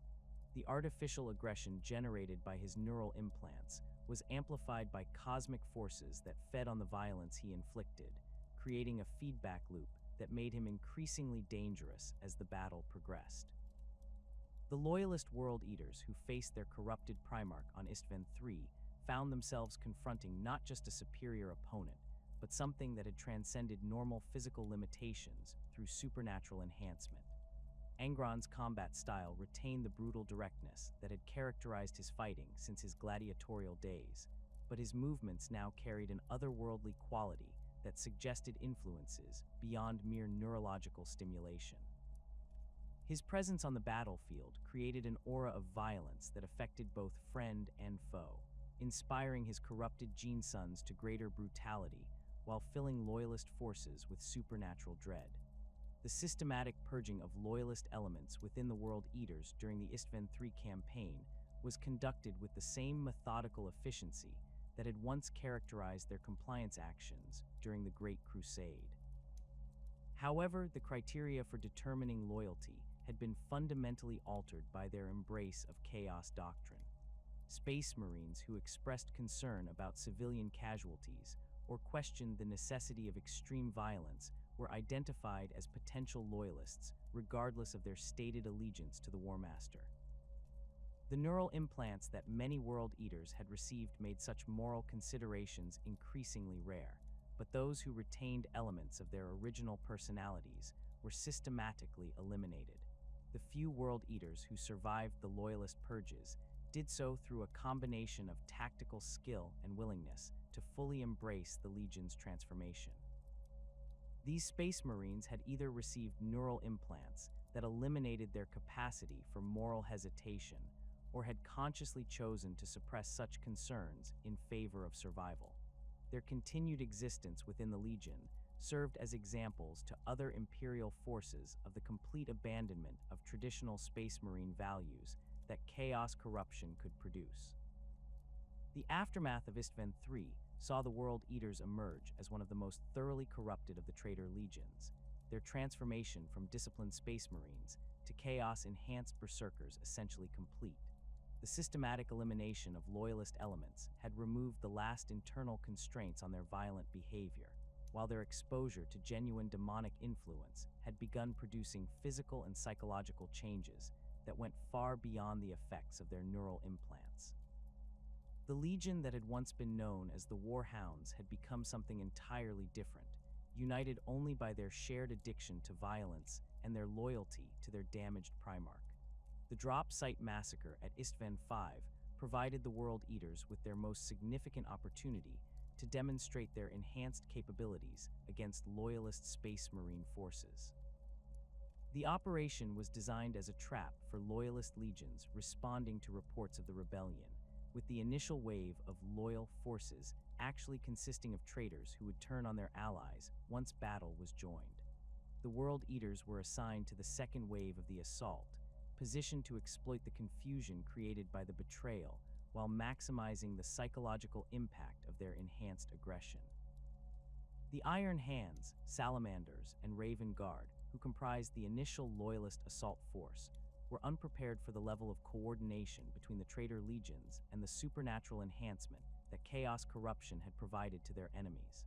The World Eaters' assault on the loyalist drop zones was characterized by a savagery that exceeded even their previous extremes, with implanted Space Marines displaying strength and endurance that clearly transcended normal Astartes' capabilities. The sight of their fellow Space Marines fighting with inhuman ferocity while showing no regard for their own survival broke the morale of loyalist forces who had expected to face disciplined opponents. Angron's rampage through the loyalist lines during the drop site massacre became legendary among both traitor and loyalist forces for its sheer destructive power and complete disregard for tactical objectives beyond immediate violence. The Primarch carved a path of destruction through Iron Hands formations that had taken defensive positions among the rocky outcroppings of the Urgal Depression, his twin chainaxes reducing power-armored Space Marines to component parts with mechanical precision. The artificial aggression generated by his neural implants was enhanced by demonic influence that made him appear to grow larger and more terrible as the slaughter continued. The World Eaters' coordination with other traitor legions during the massacre demonstrated that their transformation had not completely eliminated their tactical capabilities, though these now served chaos objectives rather than imperial military doctrine. Their assault was timed to maximize the psychological impact on loyalist forces while ensuring that escape routes were cut off before the trap became apparent. The Legion's reputation for overwhelming violence served as a force multiplier that caused loyalist units to break and run rather than attempt coordinated resistance. The slaughter of the Salamanders and Raven Guard forces trapped in the killing ground of Istvan V provided the World Eaters with an opportunity to fully indulge their artificially enhanced bloodlust without restraint or criticism. The neural implants that had tormented them for years finally found complete satisfaction in sanctioned violence against enemies who deserved no mercy. The artificial pain that had plagued implanted Space Marines was temporarily alleviated by acts of extreme brutality, creating positive reinforcement for behavior that would have horrified their former selves. Captain Karn's performance during the drop site massacre established his reputation as one of the most effective champions of Khorne among the World Eaters, though his dedication to the Blood God remained unconscious at this stage of the heresy. His tactical coordination of World Eaters' assault units demonstrated that neural implantation need not completely eliminate strategic thinking if the artificial aggression was properly channeled toward military objectives. His ability to maintain unit cohesion while maximizing the violent potential of his gene brothers made him invaluable to Angron's increasingly chaotic command structure. The complete abandonment of imperial doctrine that characterized World Eaters' operations during Istvan V extended beyond mere tactical considerations to encompass fundamental changes in their understanding of warfare's purpose and meaning. Where imperial military doctrine emphasized the achievement of strategic objectives through the controlled application of force, the World Eaters had embraced violence as an end in itself, worthy of pursuit regardless of broader military considerations. Their neural implants and demonic corruption had aligned their psychological needs with cosmic forces that fed on bloodshed and conflict. The World Eater's treatment of wounded loyalist forces during and after the drop site massacre violated every principle of honorable warfare that had once characterized Space Marine combat. Rather than offering quick deaths to defeated enemies or attempting to extract useful intelligence from prisoners, they prolonged the suffering of captured loyalists to maximize the satisfaction provided by their neural implants. These acts of deliberate cruelty served no military purpose beyond feeding the artificial aggression that had become central to their existence. The physical changes that became apparent among World Eater's personnel following their participation in the Istvan campaigns suggested that their corruption had progressed beyond mere psychological transformation to encompass genuine mutation. Implanted Space Marines began displaying alterations in bone structure, muscle development, and sensory capabilities that could not be explained by normal Astartes physiology or the effects of neural implantation. These modifications appeared to enhance their combat effectiveness while making them increasingly inhuman in appearance and behavior. The World Eater's embrace of chaos-fueled warfare represented the logical conclusion of their transformation from disciplined Space Marines to neurologically enhanced berserkers. The artificial aggression generated by their neural implants had found perfect alignment with cosmic forces that rewarded violence and bloodshed while punishing restraint or mercy. Their participation in the heresy was not a betrayal of their nature, but the fulfillment of tendencies that had been developing since Angron's assumption of command and his legion's adoption of Nucerian gladiatorial traditions. The success of the Istvan campaigns established the World Eaters as valuable assets within the broader framework of Horus's rebellion, despite their tactical limitations and their Primarch's obvious neurological instability. Their ability to break loyalist morale through overwhelming violence and their complete disregard for casualties made them effective shock troops in situations where conventional tactics had failed. However, their increasing unpredictability and their growing addiction to violence for its own sake created challenges for traitor commanders attempting to coordinate complex military operations. The World Eaters' complete transformation into servants of chaos found its ultimate expression in their alliance with Lorgar and the Word Bearers during what would become known as the Shadow Crusade. This joint campaign represented more than mere military cooperation between traitor legions. It was a calculated assault on the spiritual foundations of imperial rule, designed to spread chaos worship throughout the Ultramar sector, while simultaneously preparing Angron for his apotheosis to demonhood. The operation combined the Word Bearers' theological expertise with the World Eater's capacity for overwhelming violence, creating a synergy that would devastate loyalist forces across dozens of worlds. Lorgar's strategic vision for the Shadow Crusade extended far beyond conventional military objectives to encompass the systematic corruption of imperial populations through exposure to chaos doctrine and demonic influence. The Word Bearers had spent decades perfecting techniques for converting imperial citizens to chaos worship, developing sophisticated methods that exploited existing religious tendencies while gradually introducing concepts drawn from the Ruinous Powers. Their approach emphasized the voluntary acceptance of chaos rather than mere conquest, creating genuinely committed populations that would continue spreading corruption long after the traitor legions had moved on to other targets.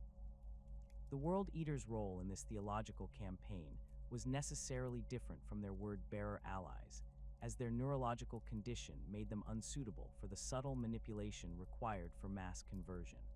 Instead, Angron's legion served as the instrument of terror that broke loyalist resistance and created the conditions of despair and suffering that made populations receptive to chaos promises of strength and purpose.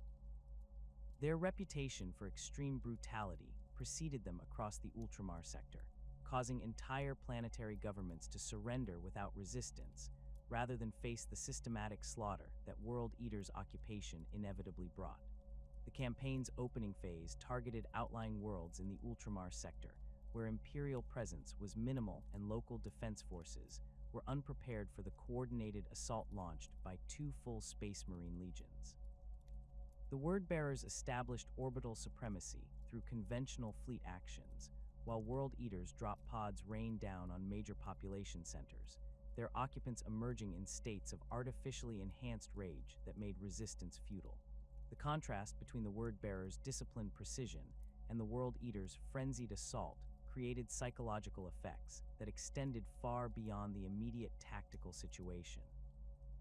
Angron's personal participation in these early engagements revealed the accelerating pace of his corruption and the growing influence of demonic forces on his already damaged psyche. The Primarch's combat performance had transcended even his previous extremes, with his twin chainaxes moving through loyalist formations with supernatural speed and precision. His presence on the battlefield created an aura of violence that affected both enemy and allied forces, inspiring his Gene Sons to greater brutality while filling Imperial defenders with supernatural dread that broke their morale before physical contact was even established. The systematic destruction of Imperial infrastructure during World Eaters' assaults served multiple purposes within the broader framework of the Shadow Crusade. The immediate objective was to eliminate loyalist military capabilities and prevent coordinated resistance to the traitor advance, but the collateral damage inflicted during these operations also created the suffering and despair that chaos required for effective corruption. The sight of burning cities and slaughtered populations demonstrated the futility of Imperial protection while suggesting that only the Ruinous Powers offered genuine strength in an hostile universe. Captain Karn's evolution during the Shadow Crusade demonstrated the complete integration of chaos influence with the artificial aggression generated by neural implantation. His tactical coordination of World Eaters' assault forces had become increasingly sophisticated despite his obvious neurological damage, suggesting that demonic enhancement was compensating for the cognitive impairment caused by the Butcher's nails. His ability to maintain unit cohesion while maximizing the violent potential of his Gene brothers made him invaluable to operations that required both overwhelming force and basic tactical coordination. The Word-Bearers' theological instruction of World Eaters' personnel continued throughout the campaign, with Erebus and his fellow chaplains conducting regular indoctrination sessions that gradually introduced more explicit chaos doctrine.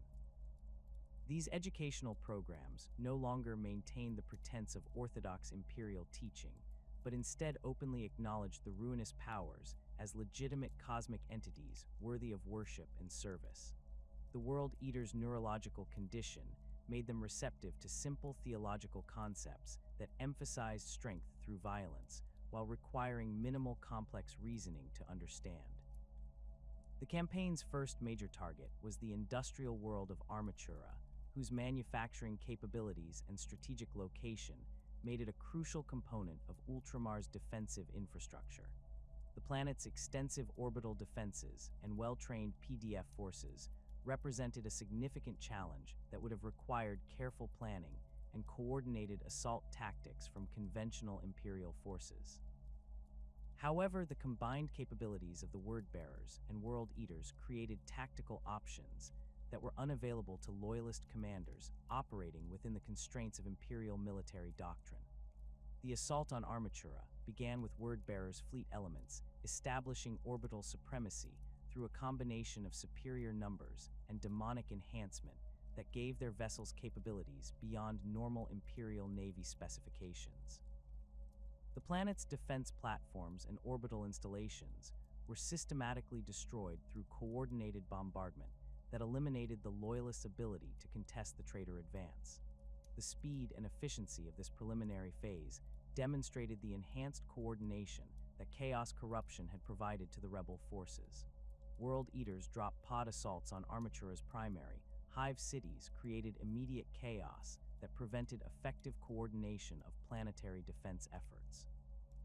The Space Marines who emerged from these orbital insertions were in states of artificially enhanced rage that made them indifferent to casualties while maximizing their combat effectiveness against conventional opposition.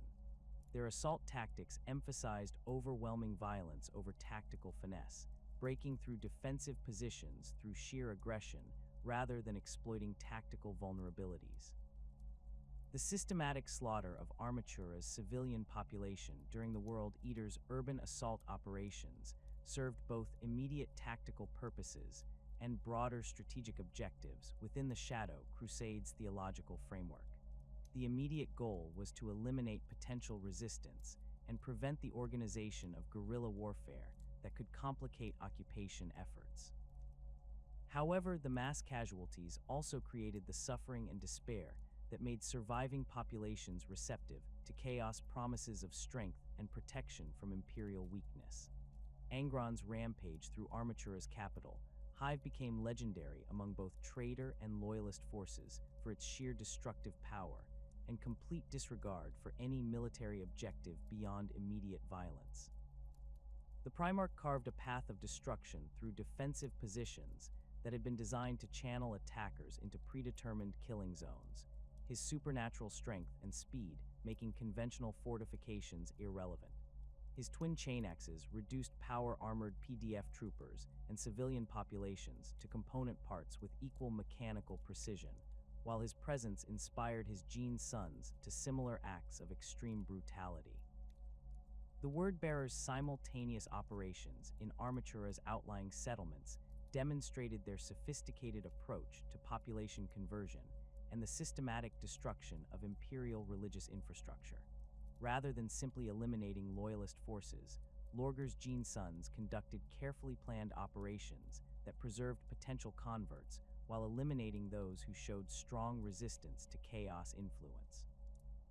Their approach emphasized the voluntary acceptance of new theological concepts rather than mere conquest, creating genuinely committed populations that would continue spreading corruption after the traitor legions departed. The establishment of Chaos shrines and ritual sites throughout Armatura's conquered territories marked a crucial phase in the planet's transformation from Imperial world to Chaos stronghold. These installations served both as focal points for demonic manifestation and as centers for the theological instruction of converted populations. The Word-Bearers' expertise in Chaos ritual and their understanding of the specific requirements for summoning demonic entities made them invaluable in creating the infrastructure necessary for sustained Chaos presence on conquered worlds.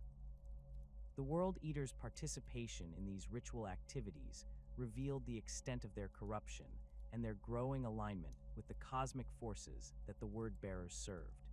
Implanted Space Marines, who had previously shown no interest in theological matters, began displaying genuine enthusiasm for ceremonies that honored violence and bloodshed.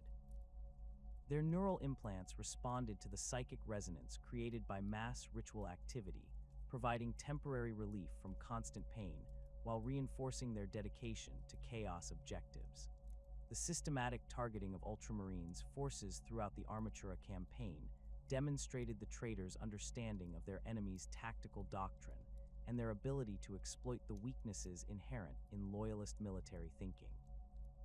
The 13th Legion's emphasis on careful planning and coordinated operations made them vulnerable to the unpredictable violence that characterized World Eaters' assault tactics, while their concern for civilian casualties limited their tactical options when facing enemies who showed no such restraint. The few Ultramarines forces that managed to establish defensive positions on Armatura found themselves confronting enemies whose capabilities transcended normal Space Marine limitations through supernatural enhancement. World Eaters' assault teams displayed strength and endurance that clearly exceeded Astartes' norms, while their complete indifference to casualties made conventional defensive tactics ineffective. The sight of their fellow Space Marines fighting with inhuman ferocity, while showing no regard for their own survival-created psychological effects that extended far beyond immediate tactical considerations. The ritual preparations that accompanied the Shadow Crusade's military operations served multiple purposes within the broader framework of Angron's planned apotheosis to demonhood. The mass casualties inflicted during World Eaters' assault operations provided the blood sacrifice that Khorne required for major demonic manifestations, while the systematic destruction of Imperial infrastructure created the chaos and despair that fed all the Ruinous Powers.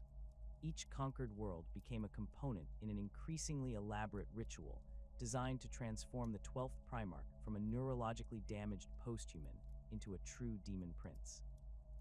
The collection of skulls from fallen enemies became an obsession among World Eater's personnel as the campaign progressed, with individual space marines competing to gather the most impressive trophies from their victims. This practice served both to satisfy the artificial aggression generated by their neural implants and to provide the specific ritual components that chaos ceremonies required. The skulls of space marines, Imperial Guard officers, and planetary governors were particularly prized for their symbolic value and their psychic resonance with the violence that had claimed their original owners. Angron's own collection of skulls grew to massive proportions as the Shadow Crusade continued, with the Primarch's personal trophies including the heads of loyalist commanders, civilian leaders, and anyone else who had the misfortune to face him in combat. The artificial aggression generated by his neural implants found perfect satisfaction in these ritual activities, while the demonic influence that increasingly dominated his consciousness interpreted each new skull as evidence of his worthiness for elevation to true demonhood. The Word-Bearers' coordination of these ritual activities demonstrated their sophisticated understanding of chaos theology and their ability to channel the violent energies generated by World Eater's operations towards specific supernatural objectives. Erebus and his fellow Dark Apostles conducted elaborate ceremonies that incorporated the blood and skulls gathered during military operations, creating focal points for demonic manifestation that gradually transformed conquered worlds into extensions of the warp itself. The increasing frequency of demonic manifestations during Shadow Crusade operations reflected the growing alignment between the traitors' military activities and the cosmic forces they served.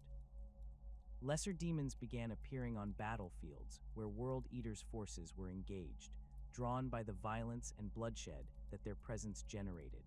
These supernatural entities served as force multipliers that enhanced the traitors' combat effectiveness while providing tangible evidence of the Ruinous Powers' approval for their actions.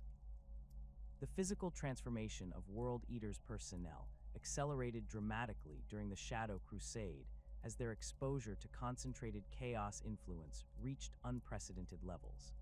Implanted Space Marines began displaying mutations that went far beyond the effects of neural modification, including alterations in bone structure, muscle development, and sensory capabilities that clearly indicated demonic enhancement.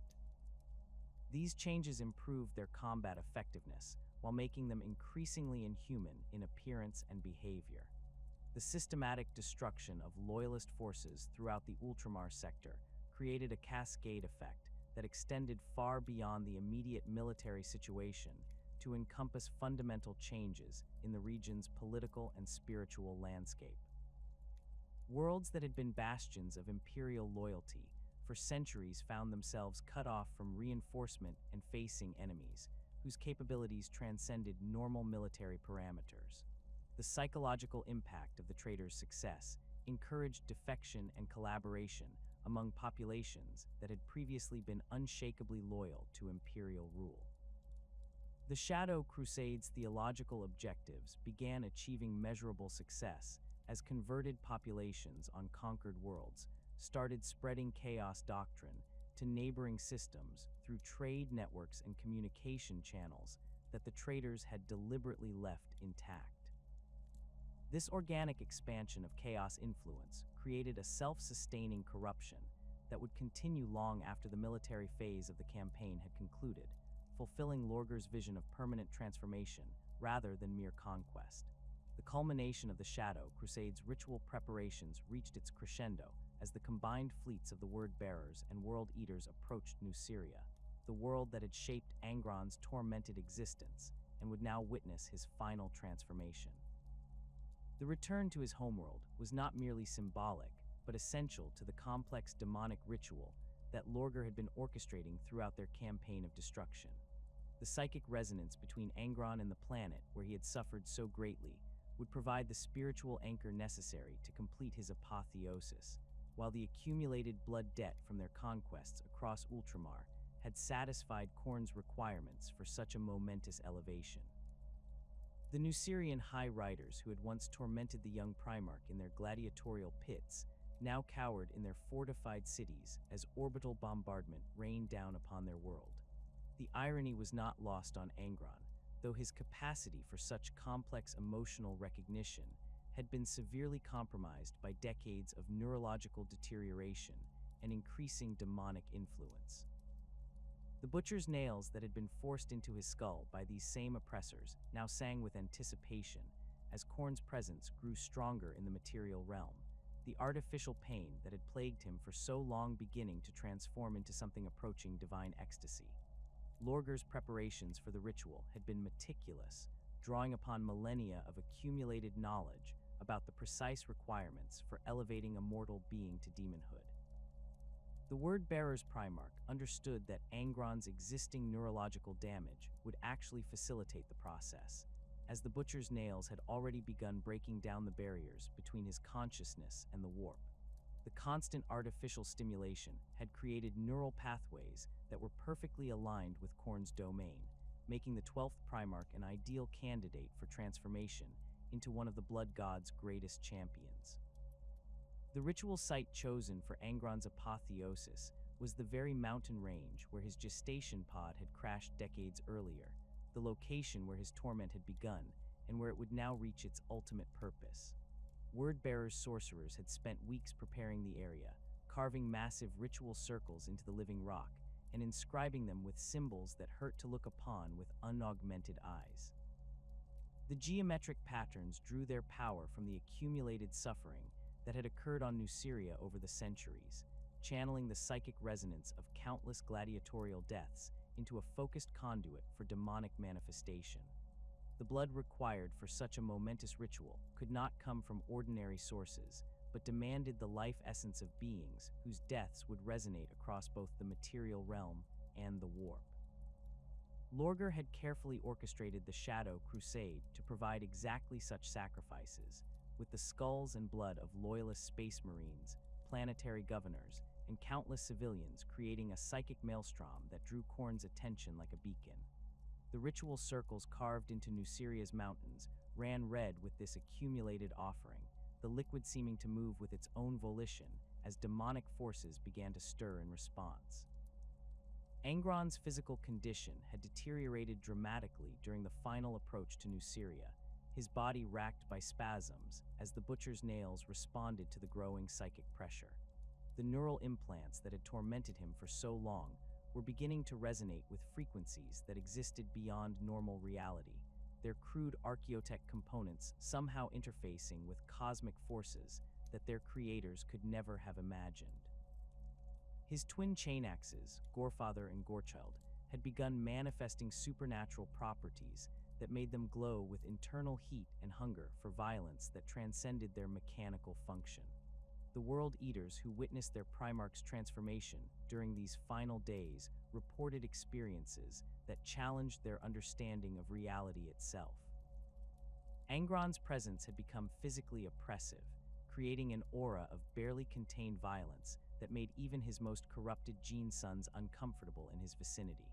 The artificial aggression generated by their own neural implants paled in comparison to the raw fury that radiated from their Primarch, while his physical form seemed to fluctuate between its normal dimensions and something far more terrible that existed partially in the warp. Captain Khorne found himself serving as the primary intermediary between Angron and the ritual preparations, his own corruption having progressed to the point where he could withstand direct exposure to his Primarch's transformed presence. The butcher's nails implanted in his skull had begun manifesting properties that suggested demonic enhancement, allowing him to perceive aspects of the ritual that remained invisible to unaugmented senses. His coordination of World Eater's forces during the final preparations demonstrated tactical capabilities that clearly exceeded his previous limitations, suggesting that Khorne's influence was already beginning to reward his faithful service. The actual ritual began at the moment when Nuceria's primary star reached its zenith, casting harsh shadows across the mountain peaks where Angron's suffering had first begun. Lorgar stood at the center of the massive ritual circle, his voice raised in invocations that seemed to make the air itself bleed, as he called upon powers that existed beyond mortal comprehension. The word-bearers sorcerers who surrounded the ritual site added their own voices to the chant, creating harmonic frequencies that opened rifts between the material realm and the warp through which demonic entities began to manifest. The sacrificial component of the ritual required the deaths of specific individuals whose life essence would provide the final catalyst for Angron's transformation. Lorgar had preserved several captured Ultramarines officers for exactly this purpose, their gene seed heritage and unwavering loyalty to the Emperor making their deaths particularly resonant within Khorne's domain. These Space Marines were bound within the ritual circle, their power armor stripped away to expose the flesh that would soon feed the growing supernatural maelstrom. Angron's participation in these sacrificial killings marked the final abandonment of any vestige of his original personality that might have survived the decades of neurological torment. The Primarch moved among the bound prisoners with mechanical precision, his chainaxes carving through enhanced physiology with supernatural ease, while his face remained completely expressionless. The artificial pain generated by the butcher's nails had been replaced by something approaching divine bliss, as each death fed the growing ritual energy and brought him closer to his ultimate transformation. The blood that flowed from these ritual killings did not behave according to normal physical laws, but instead moved with purposeful direction towards specific points within the carved symbols that covered the mountain's surface. The liquid seemed to glow with internal light as it filled the geometric patterns, creating a network of interconnected channels that pulsed with energy drawn from both the material realm and the warp. The sight of this supernatural phenomenon broke the minds of several World Eaters who had not yet achieved sufficient corruption to witness such manifestations without psychological damage. The moment of actual transformation began with a sound that existed beyond normal auditory perception, a resonance that seemed to emerge from the fundamental structure of reality itself as the barriers between dimensions began to collapse. Angron's physical form became the focal point for energies that defied comprehension, his flesh simultaneously burning away and being reborn as something far more terrible and magnificent. The butcher's nails that had tormented him for so long were consumed in this process, their crude archaeotech components proving inadequate containers for the divine fury that now filled his being. The Primarch's body expanded beyond its original dimensions as demonic essence merged with his enhanced physiology, creating a form that combined the worst aspects of both mortal and supernatural existence. His skin became the color of dried blood, stretched tight over muscles that rippled with power that transcended normal biological limitations. Massive brass wings erupted from his shoulders, their metallic surfaces inscribed with symbols that hurt to perceive directly while radiating heat that made the surrounding air shimmer with thermal distortion. Angron's face underwent the most dramatic transformation, his features reshaping themselves into something that retained hints of his original appearance while incorporating elements that belonged purely to Khorne's domain. His eyes became pools of molten brass that glowed with internal fire, while his teeth elongated into fangs capable of tearing through ceramite as easily as flesh. The neural implant scars that had marked his skull for decades were replaced by brass fixtures that seemed to grow directly from his transformed bone structure, creating a crown of metal that pulsed with the rhythm of his supernatural heartbeat. The newly ascended Demon Primarch's first act was to release a roar that shattered the mountain peaks surrounding the ritual site and sent shockwaves across Nuceria's surface that could be felt on the planet's far side. The sound carried within it all the rage and pain that had accumulated during his mortal existence, amplified by demonic power, until it became a weapon capable of killing unprotected humans through pure acoustic force. The World Eaters who witnessed this moment of birth felt their own neural implants respond to their Primarch's transformed presence, creating feedback loops of artificial aggression that drove many of them into states of berserker fury. The physical laws that governed normal reality seemed to bend around Angron's transformed presence as his demonic nature asserted itself in the material realm. The air around him shimmered with heat distortion, while the ground beneath his feet began to crack and bleed as if wounded by his very existence. His twin chainaxes had been transformed along with their wielder, becoming demonic weapons that hungered for violence, with an intelligence that bordered on sentience, while their chains moved with supernatural speed that created afterimages in the air. Lorgar's satisfaction at the successful completion of the ritual was evident despite the careful control he maintained over his emotional responses. The Word-Bearer's Primarch had invested years of planning and countless resources in achieving this moment, and Angron's transformation represented validation of his theological understanding and his mastery of chaos doctrine. The newly ascended Demon Primarch would serve as both weapon and symbol in the continuing war against the Emperor, demonstrating the power that awaited those who fully embraced the Ruinous Powers. The World Eaters who witnessed their Primarch's apotheosis found themselves changed by the experience in ways that went beyond mere psychological impact. The psychic resonance generated by such a momentous demonic manifestation created permanent alterations in their neural chemistry that enhanced their existing corruption, while opening new pathways for supernatural influence. Many reported visions of brass citadels and rivers of blood that suggested direct contact with Khorne's domain, while others experienced physical mutations that improved their combat effectiveness at the cost of their remaining humanity. The immediate aftermath of the transformation saw Angron testing his enhanced capabilities against the Nucerian forces that had dared to resist the traitor landing. The Demon Primarch moved across the battlefield with speed that made tracking his position nearly impossible, his brass wings allowing him to transition seamlessly between ground and aerial combat, while his transformed weapons carved through defensive positions with supernatural efficiency. The High Riders who had once tormented him in their gladiatorial pits found themselves facing retribution that exceeded their worst nightmares, as their former slave had returned as something approaching a god of war. The systematic destruction of Nuceria's remaining population centers served both as celebration of Angron's ascension and as final offering to Khorne for the successful completion of the ritual.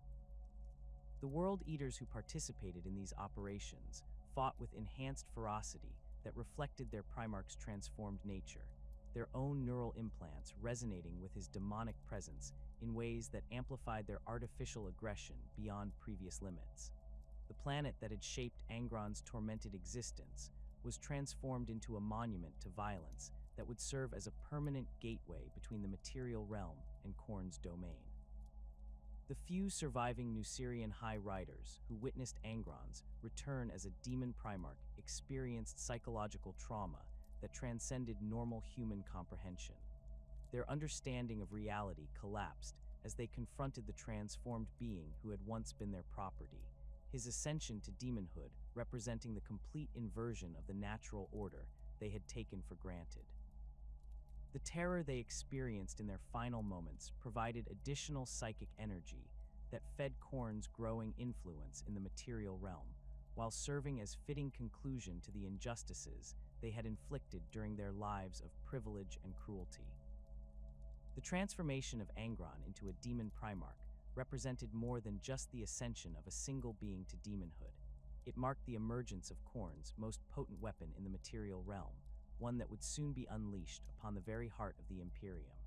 As the War Master's forces prepared for their final assault on Terra, Angron's presence among the traitor legions created a psychological weapon that extended far beyond his already formidable combat capabilities. The sight of a transformed Primarch leading Chaos forces would test the faith of even the most dedicated Imperial defenders, while demonstrating the terrible price of defying the Ruinous Powers.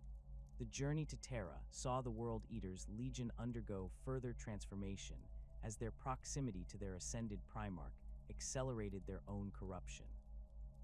The demonic aura that surrounded Angron created a field of supernatural influence that enhanced the effects of their neural implants while opening new pathways for chaos corruption. Space Marines who had previously maintained some vestige of their original personalities found themselves consumed by artificial rage that made coherent thought increasingly difficult.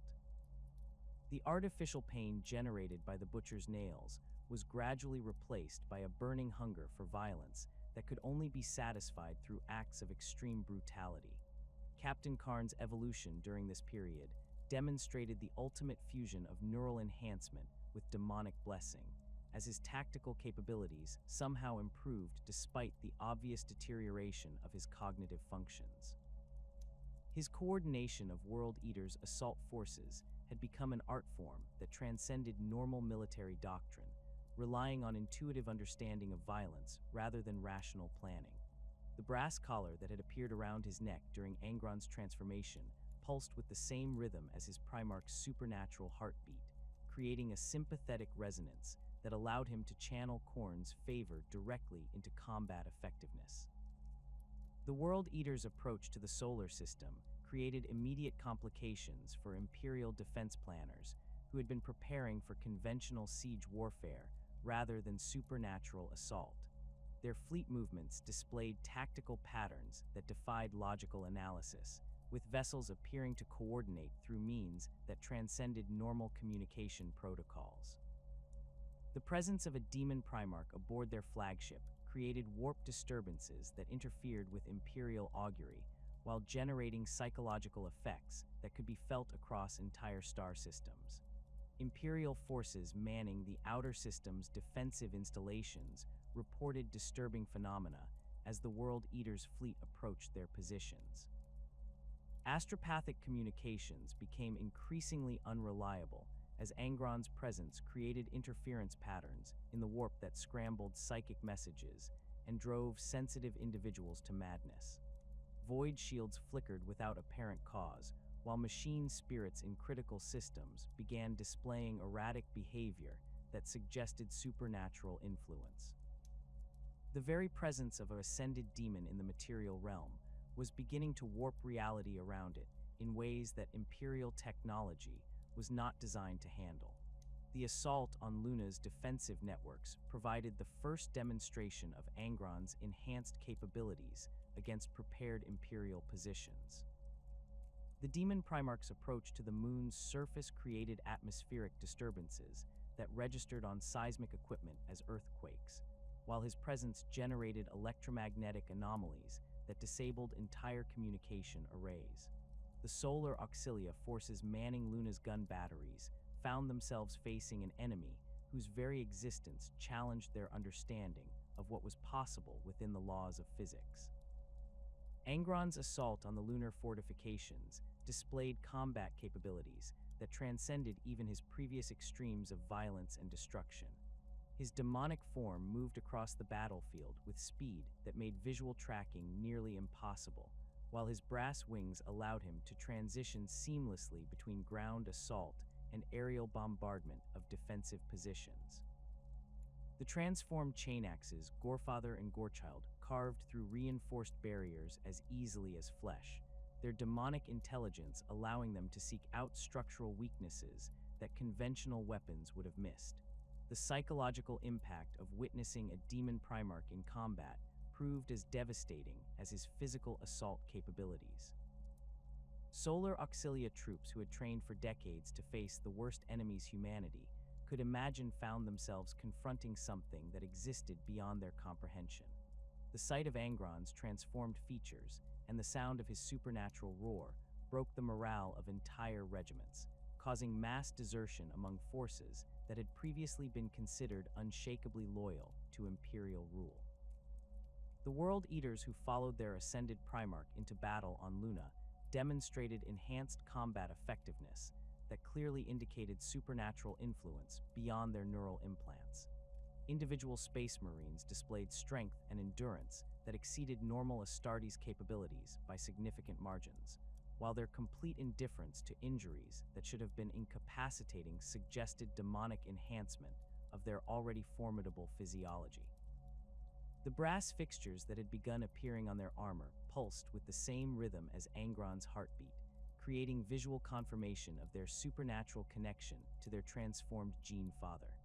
The fall of Luna's primary command bunker occurred when Angron personally breached its reinforced blast doors through the application of raw physical force that should have been impossible even for a Primarch. The Demon Primarch's assault on the facility's defenders created carnage that exceeded even the World Eater's previous standards for brutality, with Imperial personnel reduced to component parts by weapons that moved too quickly for human perception to follow. The systematic slaughter of Luna's command staff eliminated Imperial coordination for the moon's remaining defensive positions, while providing additional blood sacrifice to feed Khorne's growing influence in the solar system. The capture of Luna's orbital defense platforms provided the traitor forces with strategic advantages that extended far beyond mere military considerations. The World Eater's occupation of these installations created permanent breaches in reality that allowed lesser demons to manifest without the complex rituals normally required for such summoning. These supernatural entities served as force multipliers that enhanced the traitor's combat effectiveness, while creating additional psychological pressure on Imperial defenders who found themselves facing enemies that existed beyond normal physical laws. The approach to Terra itself saw Angron's influence reach unprecedented levels as the Demon Primarch drew closer to the world where his Gene Father ruled from the Golden Throne. The psychic resonance between the ascended demon and the Emperor created interference patterns that affected astropathic communication across the entire solar system, while generating warp storms that made conventional space travel increasingly dangerous. Imperial forces found themselves isolated from higher command as their communication networks failed under the strain of supernatural interference. The World Eater's participation in the initial bombardment of Terra's orbital defenses demonstrated their complete transformation from disciplined space marines to demonic berserkers, whose primary motivation was the satisfaction of their artificial bloodlust. Their assault craft approached Imperial defensive positions without regard for tactical coordination or casualty minimization, relying instead on overwhelming violence and supernatural enhancement to achieve their objectives. The sight of World Eater's vessels ramming Imperial defense platforms rather than engaging in conventional combat created additional psychological pressure on loyalist forces.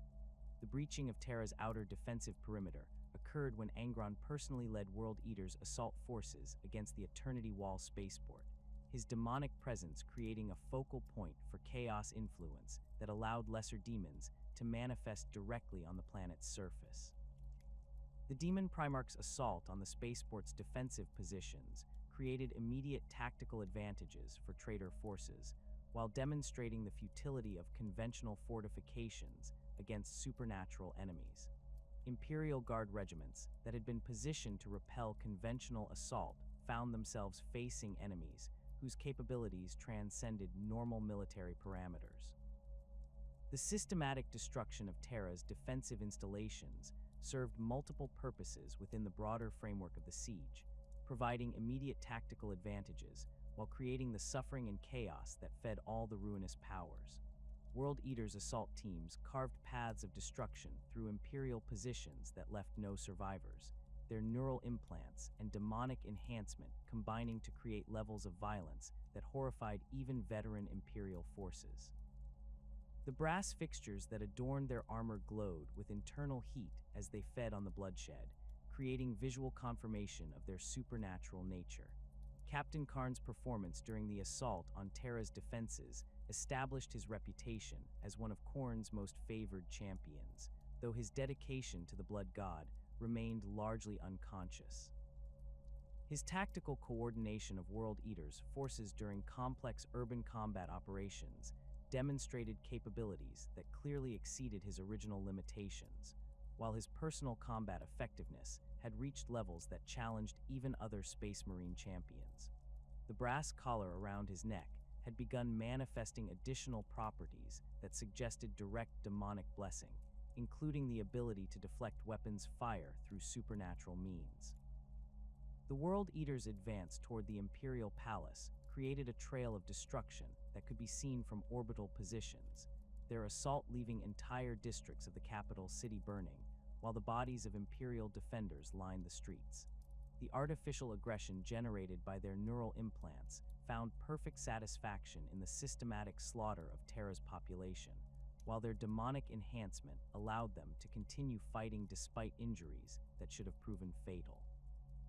The sight of Space Marines continuing to advance while missing limbs or suffering grievous wounds broke the morale of Imperial forces who had expected to face disciplined opponents.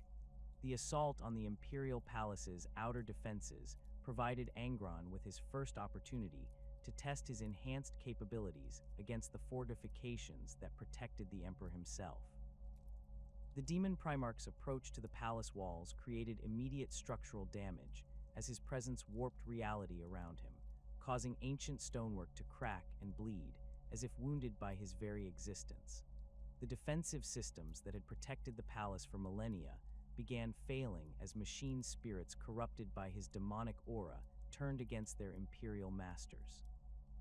The breakthrough at the Ultimate Gate occurred when Angron personally led a World Eater's assault against the massive portal that guarded the palace's inner sanctum. The Demon Primarch's assault on the gate's defenders created carnage that exceeded even his previous displays of violence, with Imperial fists and Custodian Guard falling before weapons that moved with supernatural speed and precision.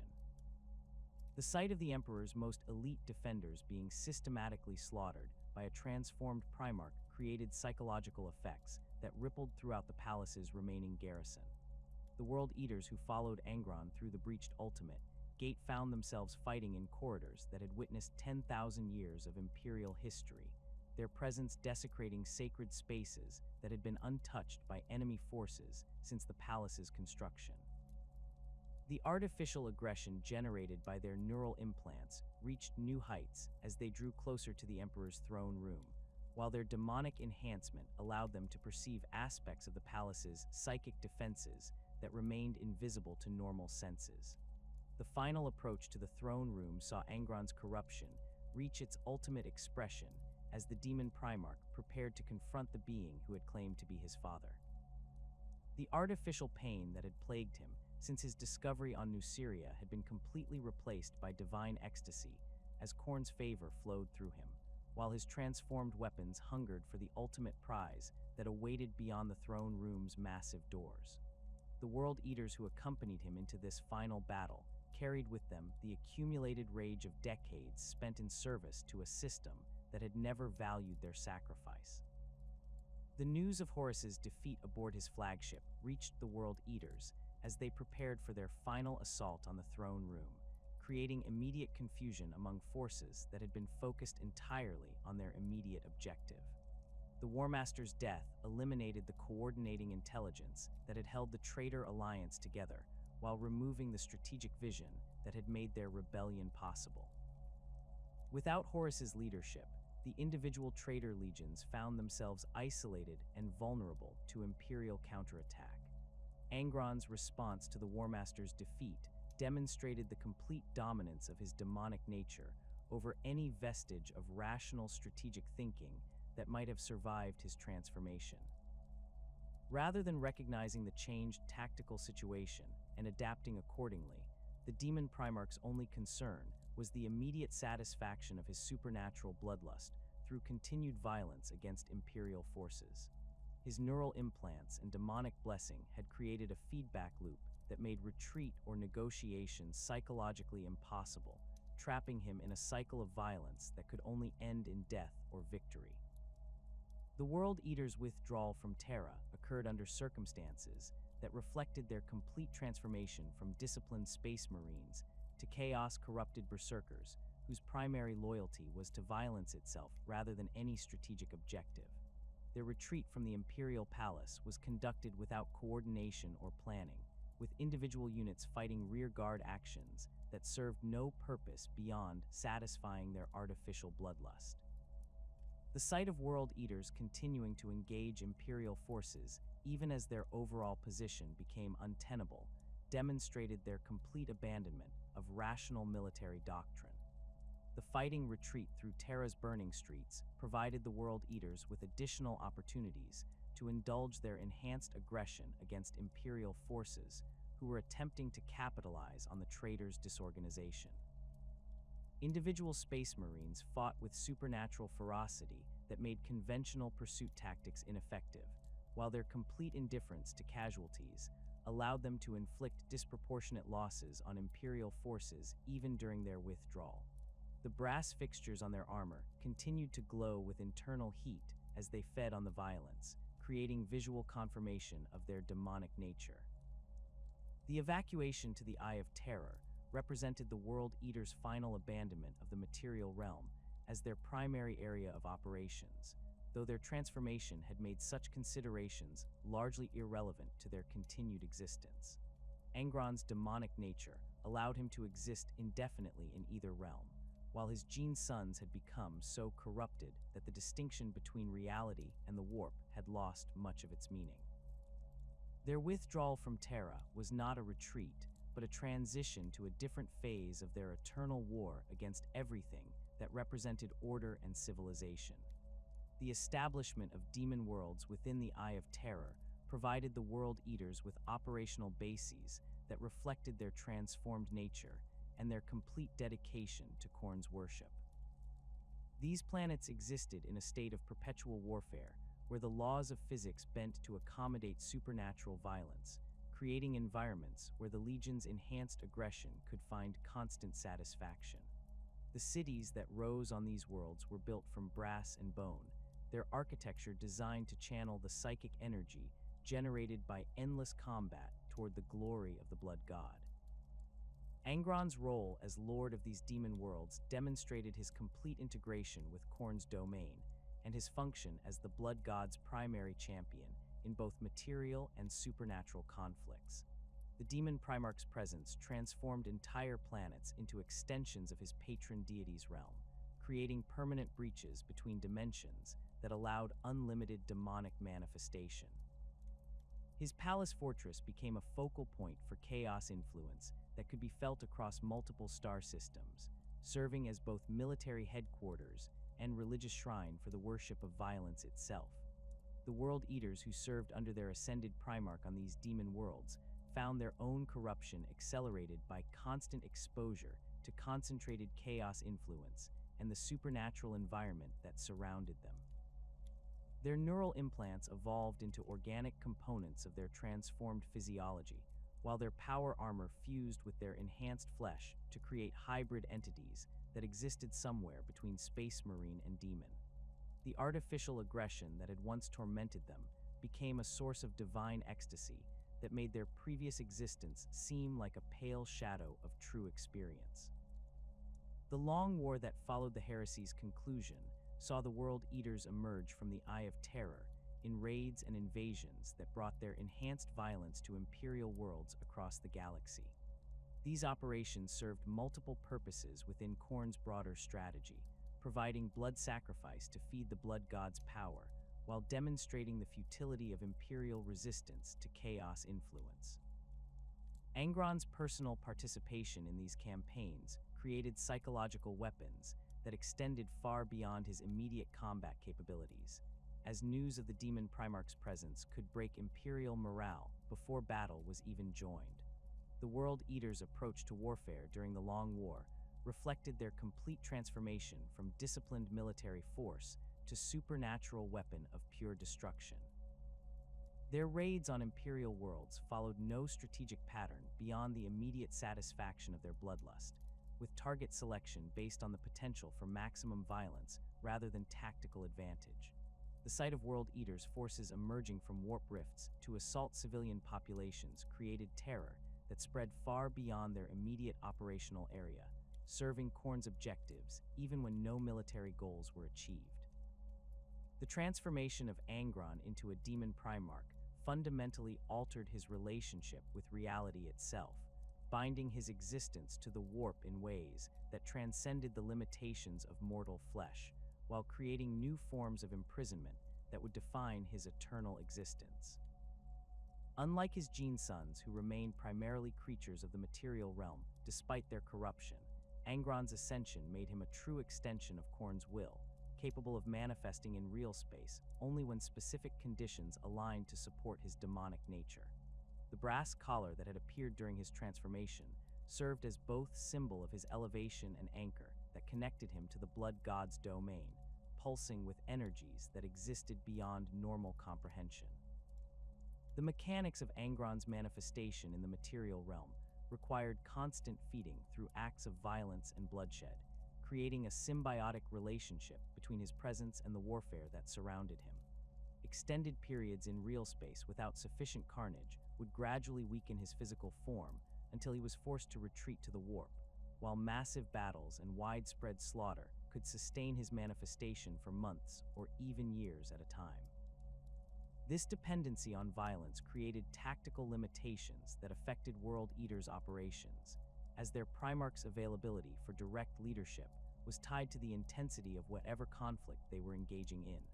The demonic legions that answered to Angron's command represented some of Khorne's most favored servants, drawn from the ranks of mortal champions who had earned the Blood God's attention through exceptional displays of martial prowess and dedication to violence. Bloodthirsters, the greater demons of Khorne, served as his primary lieutenants in campaigns that required coordination between multiple demon hosts, their own supernatural intelligence and combat capabilities, making them suitable commanders for operations that exceeded the tactical limitations of corrupted space marines. These towering entities stood 4 times the height of a mortal man, their brass-bound flesh radiating heat that could melt steel, while their massive axes carved through reality itself with each swing. The lesser demons that comprised the bulk of Angron's supernatural forces included bloodletters whose crimson skin wept constantly with the essence of violence, their hellblades capable of cutting through any material substance, while their presence on battlefields created zones of supernatural fury that affected both friend and foe. Fleshhounds served as his hunting packs, their enhanced senses allowing them to track prey across multiple dimensions, while their brass collars provided protection against psychic attacks that might otherwise banish them back to the warp. These creatures existed in a state of constant hunger for violence that made them ideal instruments for the Demon Primarch's will. The coordination between Angron's demonic legions and his remaining World Eaters' forces created tactical capabilities that transcended normal military doctrine, with supernatural entities serving as force multipliers that enhanced the Space Marines' already formidable combat effectiveness. Bloodthirsters could appear at critical moments to break enemy resistance, while Bloodletter packs provided overwhelming numbers that could swamp defensive positions through sheer volume of attacks. The psychological impact of facing both corrupted Space Marines and literal demons simultaneously proved devastating to Imperial forces who found their training inadequate for such supernatural opposition. The first major incursion following the heresy occurred during the War of the Beast in the 32nd Millennium, when Angron manifested on the Forge world Lucius to lead a massive assault against the Adeptus Mechanicus installations there. His approach to the planet created immediate disruption of the Tech Priest's sacred machinery, with machine spirits throughout the Forge complexes becoming corrupted by his demonic presence. The Demon Primarch's assault on the primary Manufactorum created a cascade of explosions that could be seen from orbital positions, while his World Eaters carved through Skitarii defenders with enhanced ferocity that reflected their proximity to their ascended Gene Father. The Siege of Lucius demonstrated Angron's ability to coordinate complex military operations despite his obvious psychological limitations, with Bloodthirster commanders executing tactical maneuvers that suggested direct communication with their Demon Primarch overlord. The systematic destruction of the Forge world's production capabilities served multiple purposes within Khorne's broader strategy, eliminating Imperial military assets while creating the suffering and chaos that fed all the Ruinous Powers. The brass foundries that the World Eaters established among the ruins continued producing demonic weapons long after the campaign's conclusion, creating permanent corruption that would influence the sector for millennia. The 34th Millennium witnessed Angron's manifestation during the Dominion of Fire, where his presence transformed a routine compliance action into a sector-wide conflagration that consumed dozens of Imperial worlds. His coordination of World Eaters' warbands with native chaos cults created a rebellion that required 3 full Space Marine chapters to suppress, demonstrating the force multiplier effect that a demon Primarch could provide to otherwise limited chaos forces. The campaign's duration allowed Angron to maintain physical manifestation for nearly 2 decades, his form growing more terrible and powerful as the violence escalated across multiple star systems. The psychological warfare aspects of Angron's campaigns proved as devastating as his direct combat capabilities, with news of the Demon Primarch's presence creating panic that spread far beyond his immediate operational area.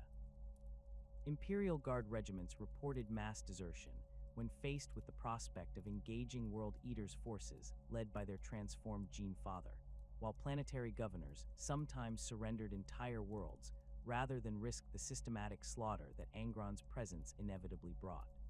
These psychological victories allowed relatively small chaos forces to achieve strategic objectives that would have required massive military investments under normal circumstances.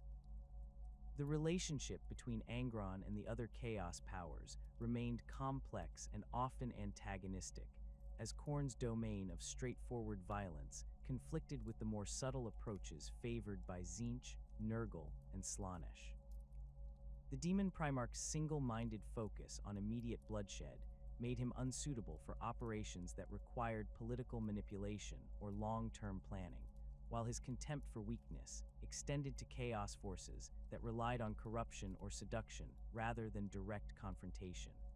This philosophical inflexibility limited his effectiveness in campaigns that required coordination with servants of other ruinous powers. The competition between Khorne's champions for their patron deities' favor created additional complications in Angron's relationships with other powerful demons and chaos lords. Demon princes who had achieved their elevation through different paths sometimes challenged his authority, leading to internal conflicts that could derail entire campaigns as supernatural entities settled personal disputes through combat. The Demon Primarch's response to such challenges was invariably violent and immediate, his twin chainaxes settling questions of precedence through demonstrations of superior combat capability that left no room for future disagreement.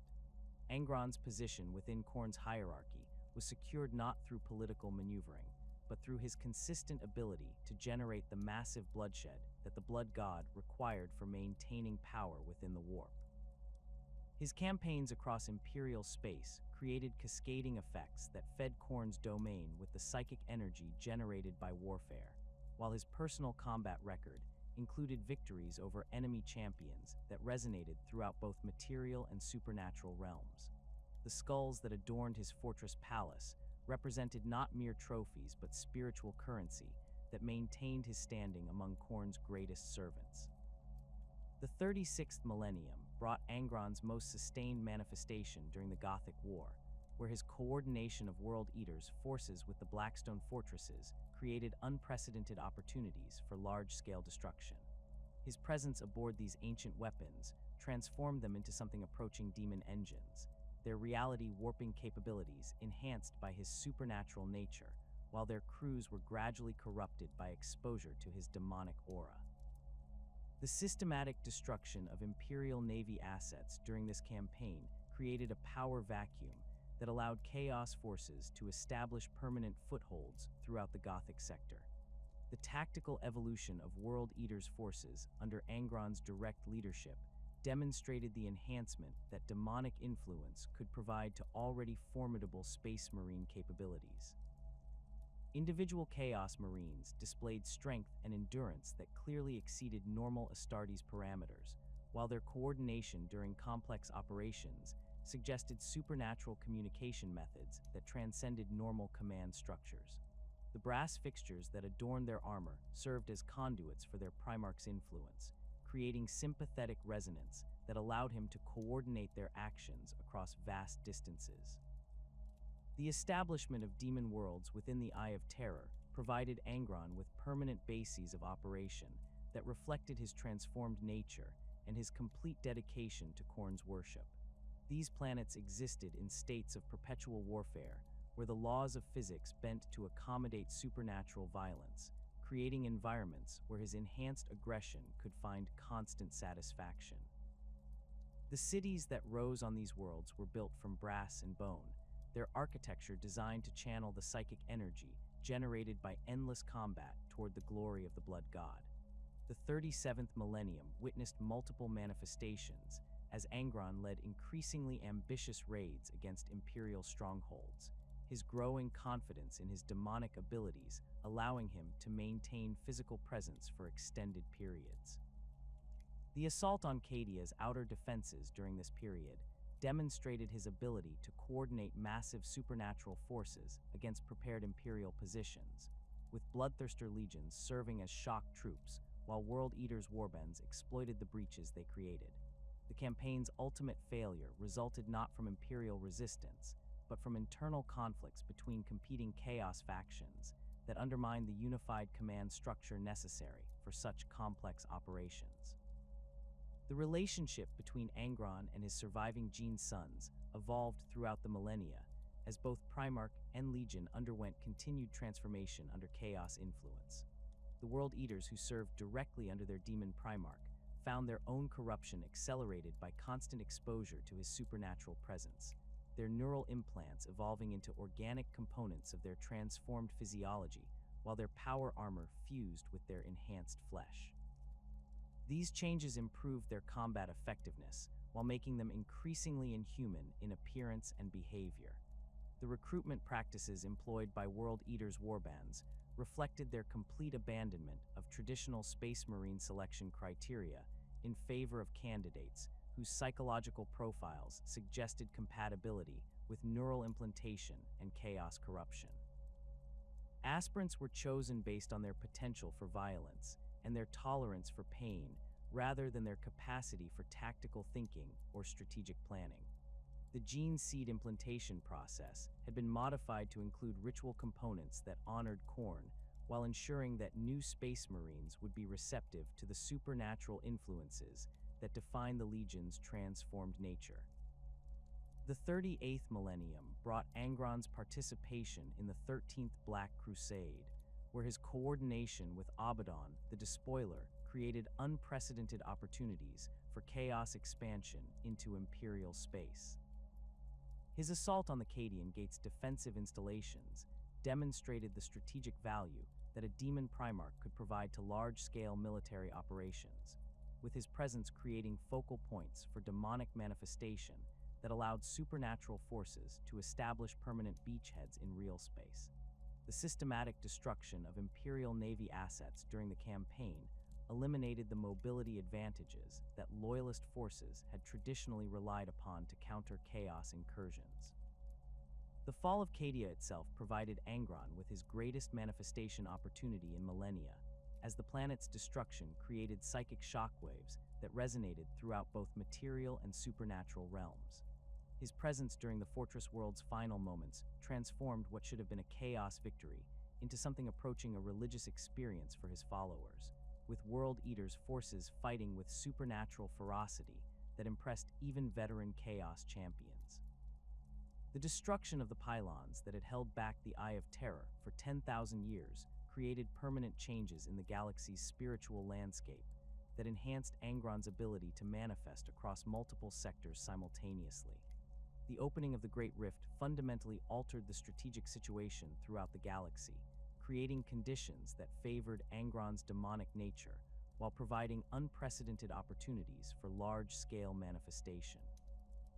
The warp storms that swept across Imperial space eliminated many of the barriers that had previously limited his physical presence, while the widespread warfare that followed created the constant bloodshed necessary to sustain his demonic form indefinitely. The Demon Primarch's response to these changed circumstances demonstrated tactical adaptability that suggested his supernatural intelligence had evolved beyond the limitations imposed by his original neural damage. The Indomitus Crusade's attempts to restore Imperial control over Chaos-corrupted sectors brought Loyalist forces into direct confrontation with Angron's enhanced capabilities, revealing the extent to which his demonic nature had evolved since the heresy. Primaris Space Marines equipped with the most advanced Imperial technology found themselves facing enemies whose supernatural enhancement rendered conventional tactical doctrine ineffective. The sight of World Eaters continuing to fight despite injuries that should have proven instantly fatal created psychological effects that extended far beyond immediate combat situations. The coordination between Angron's forces and other chaos entities during the era Indomitus demonstrated his growing influence within the broader framework of Khorne's domain. Demon princes and chaos lords who had previously operated independently began seeking alliance with the demon Primarch, recognizing that his reputation and combat record provided advantages that outweighed the complications of working with his volatile personality. These alliances created force multiplication effects that allowed relatively small chaos forces to achieve strategic objectives against numerically superior Imperial opposition. The establishment of permanent warp rifts throughout the galaxy provided Angron with unprecedented mobility and manifestation opportunities, allowing him to appear simultaneously in multiple sectors while maintaining sufficient physical presence to influence major military operations. His assault on the Vigilus system demonstrated these enhanced capabilities, with World Eater's forces appearing through dimensional breaches that bypassed Imperial defensive positions, while Bloodthirster legions materialized directly within Loyalist command centers. The systematic destruction of Imperial infrastructure during this campaign created cascading effects that influenced military operations across multiple sectors. The psychological impact of Angron's continued existence and growing power created strategic challenges for Imperial military planners, who struggled to develop effective countermeasures against an enemy whose capabilities transcended normal physical laws. The knowledge that a demon Primarch could manifest anywhere that sufficient violence occurred made defensive planning nearly impossible, while his reputation for overwhelming brutality discouraged resistance among Imperial forces who understood the futility of conventional tactics against supernatural opponents. The World Eater's evolution under their demon Primarch's influence continued throughout the 41st millennium, with individual warbands developing specialized capabilities that reflected their particular dedication to Khorne's various aspects. Some focused on the collection of skulls from worthy opponents, their armor decorated with brass fixtures that cataloged their victories while serving as conduits for demonic power. Others embraced the pursuit of perfect violence, their combat techniques refined through millennia of constant warfare, until they achieved levels of martial excellence that bordered on supernatural artistry. The relationship between Angron and the broader Chaos Pantheon remained defined by his single-minded dedication to Khorne's domain of straightforward violence, creating both opportunities and limitations for his strategic effectiveness. His contempt for the subtle approaches favored by other ruinous powers made him unsuitable for operations requiring political manipulation or long-term corruption, while his reputation for reliable brutality made him valuable in situations where immediate destruction was the primary objective. This specialization ensured his continued relevance within chaos strategic planning, while limiting his ability to achieve truly decisive victories against Imperial forces. The shattering of Cadia and the birth of the Great Rift fundamentally transformed the strategic landscape of the 42nd millennium, creating conditions that allowed Angron's influence to spread far beyond his physical manifestations.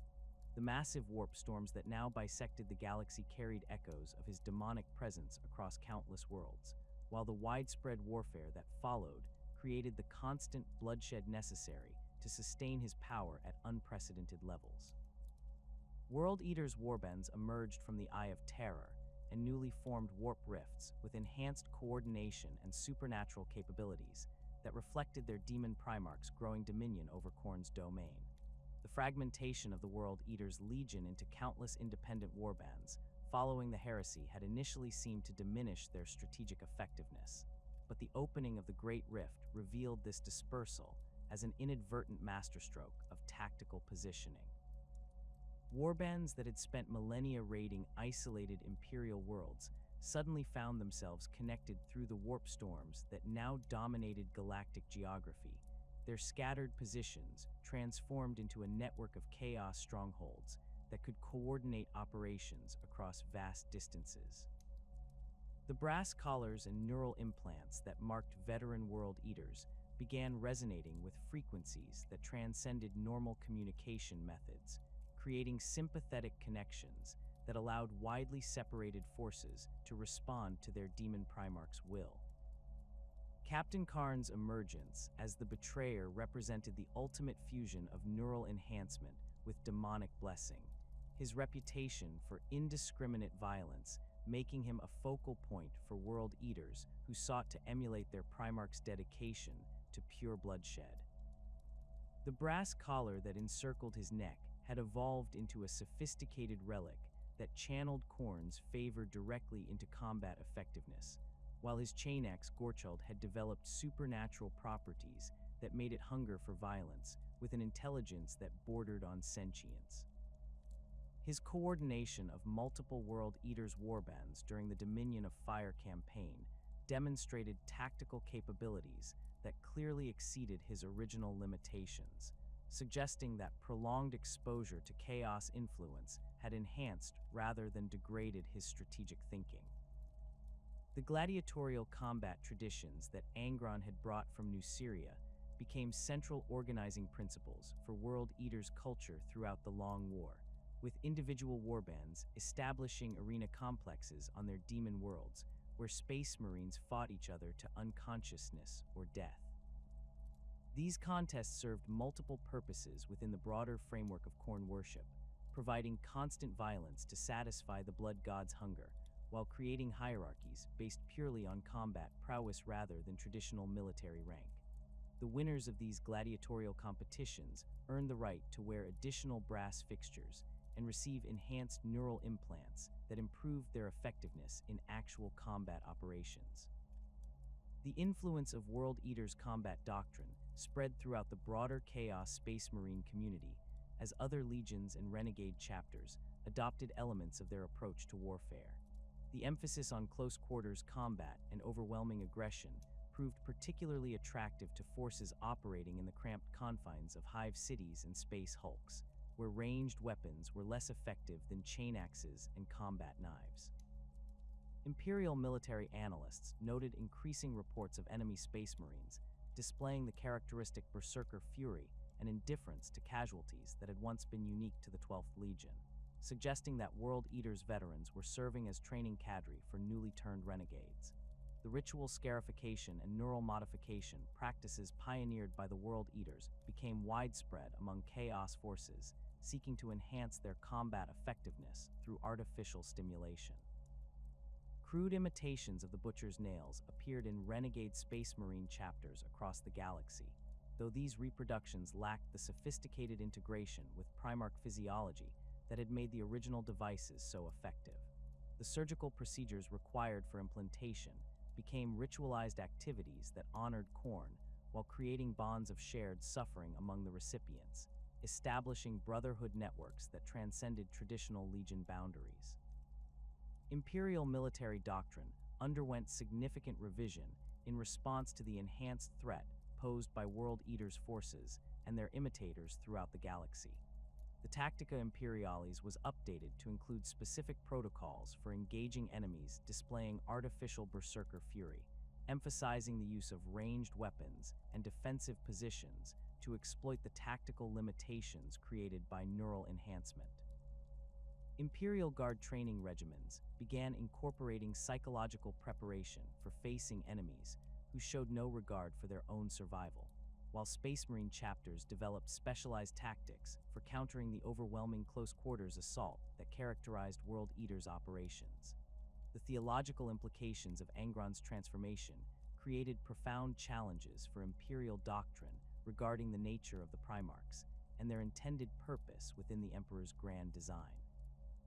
The ecclesiarchy struggled to reconcile the existence of a demon Primarch with orthodox teaching about the Primarchs as perfect expressions of the Emperor's will, leading to doctrinal disputes that occasionally erupted into armed conflict between different factions within the Imperial Church. Some theologians argued that Angron's fall demonstrated the corrupting influence of chaos on even the most perfect of the Emperor's creations, while others suggested that his transformation revealed fundamental flaws in the Primarch project that called into question the Emperor's infallibility. The Imperial Creed's emphasis on the Emperor's divine nature became increasingly difficult to maintain in the face of evidence that one of his gene sons had achieved genuine demonhood through service to the Ruinous Powers. Missionary activities in sectors affected by World Eater's raids required careful theological preparation to address questions about how an allegedly perfect being could fall so completely to chaos corruption. The standard response that Angron's neural implants had compromised his judgment satisfied some believers, but created additional questions about why the Emperor had been unable or unwilling to remove the devices that caused his son's suffering. The Adeptus Mechanicus faced particular challenges in understanding Angron's transformation, as their scientific worldview struggled to accommodate the reality of a being who had transcended normal physical laws through supernatural means. Tech priests who studied captured World Eater's equipment reported technological anomalies that defied rational explanation, with weapons and armor displaying properties that suggested integration with forces that existed beyond normal reality. The brass fixtures that adorned veteran World Eater's equipment appeared to be composed of materials that did not exist in any known periodic table, while their neural implants had evolved into organic mechanical hybrids that challenged fundamental assumptions about the boundaries between flesh and machine. The philosophical implications of Angron's existence extended beyond theological considerations to encompass fundamental questions about the nature of consciousness and free will. Imperial scholars debated whether the Demon Primarch retained any vestige of his original personality or had been completely subsumed by Khorne's influence, with different conclusions leading to radically different assessments of moral responsibility for his actions. The possibility that neural modification could fundamentally alter personality raised disturbing questions about the nature of identity and the extent to which individuals could be held accountable for actions performed under artificial psychological influences. The study of captured World Eater's personnel provided Imperial medical authorities with unprecedented insights into the long-term effects of neural implantation and chaos corruption on space marine physiology. Apothecaries who examined deceased World Eaters discovered that their neural implants had evolved far beyond their original Nucerian specifications, developing organic components that integrated seamlessly with enhanced nervous systems while creating new neural pathways that appeared designed for supernatural communication. The brass collars worn by veteran World Eaters contained technological elements that defied Imperial understanding, suggesting either advanced archaeotech or genuine demonic influence in their construction. The psychological profiles of captured World Eaters revealed the complete breakdown of normal space marine conditioning and its replacement with artificial behavioral patterns that prioritized violence over all other considerations. Imperial interrogators found it nearly impossible to extract useful intelligence from prisoners whose neural implants made coherent conversation difficult, while their chaos corruption eliminated any loyalty to their former allegiances. The few World Eaters who retained sufficient cognitive function for interrogation displayed personality fragmentation that suggested multiple competing influences within their enhanced nervous systems. The impact of World Eaters' operations on Imperial military morale extended far beyond their immediate tactical effectiveness to encompass broader psychological effects that influenced recruitment and retention throughout the Imperial Guard. Regiments that had faced World Eaters' forces in combat reported significantly higher rates of desertion and psychological breakdown among survivors, while recruitment efforts in sectors affected by their raids struggled to find volunteers willing to risk confrontation with enemies who displayed supernatural capabilities.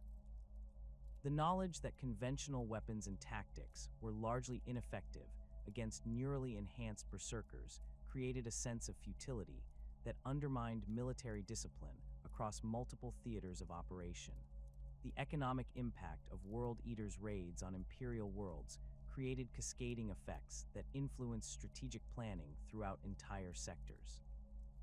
Their preference for targeting population centers and industrial facilities maximized civilian casualties while minimizing the resources available for reconstruction, creating long-term economic damage that extended far beyond the immediate military situation.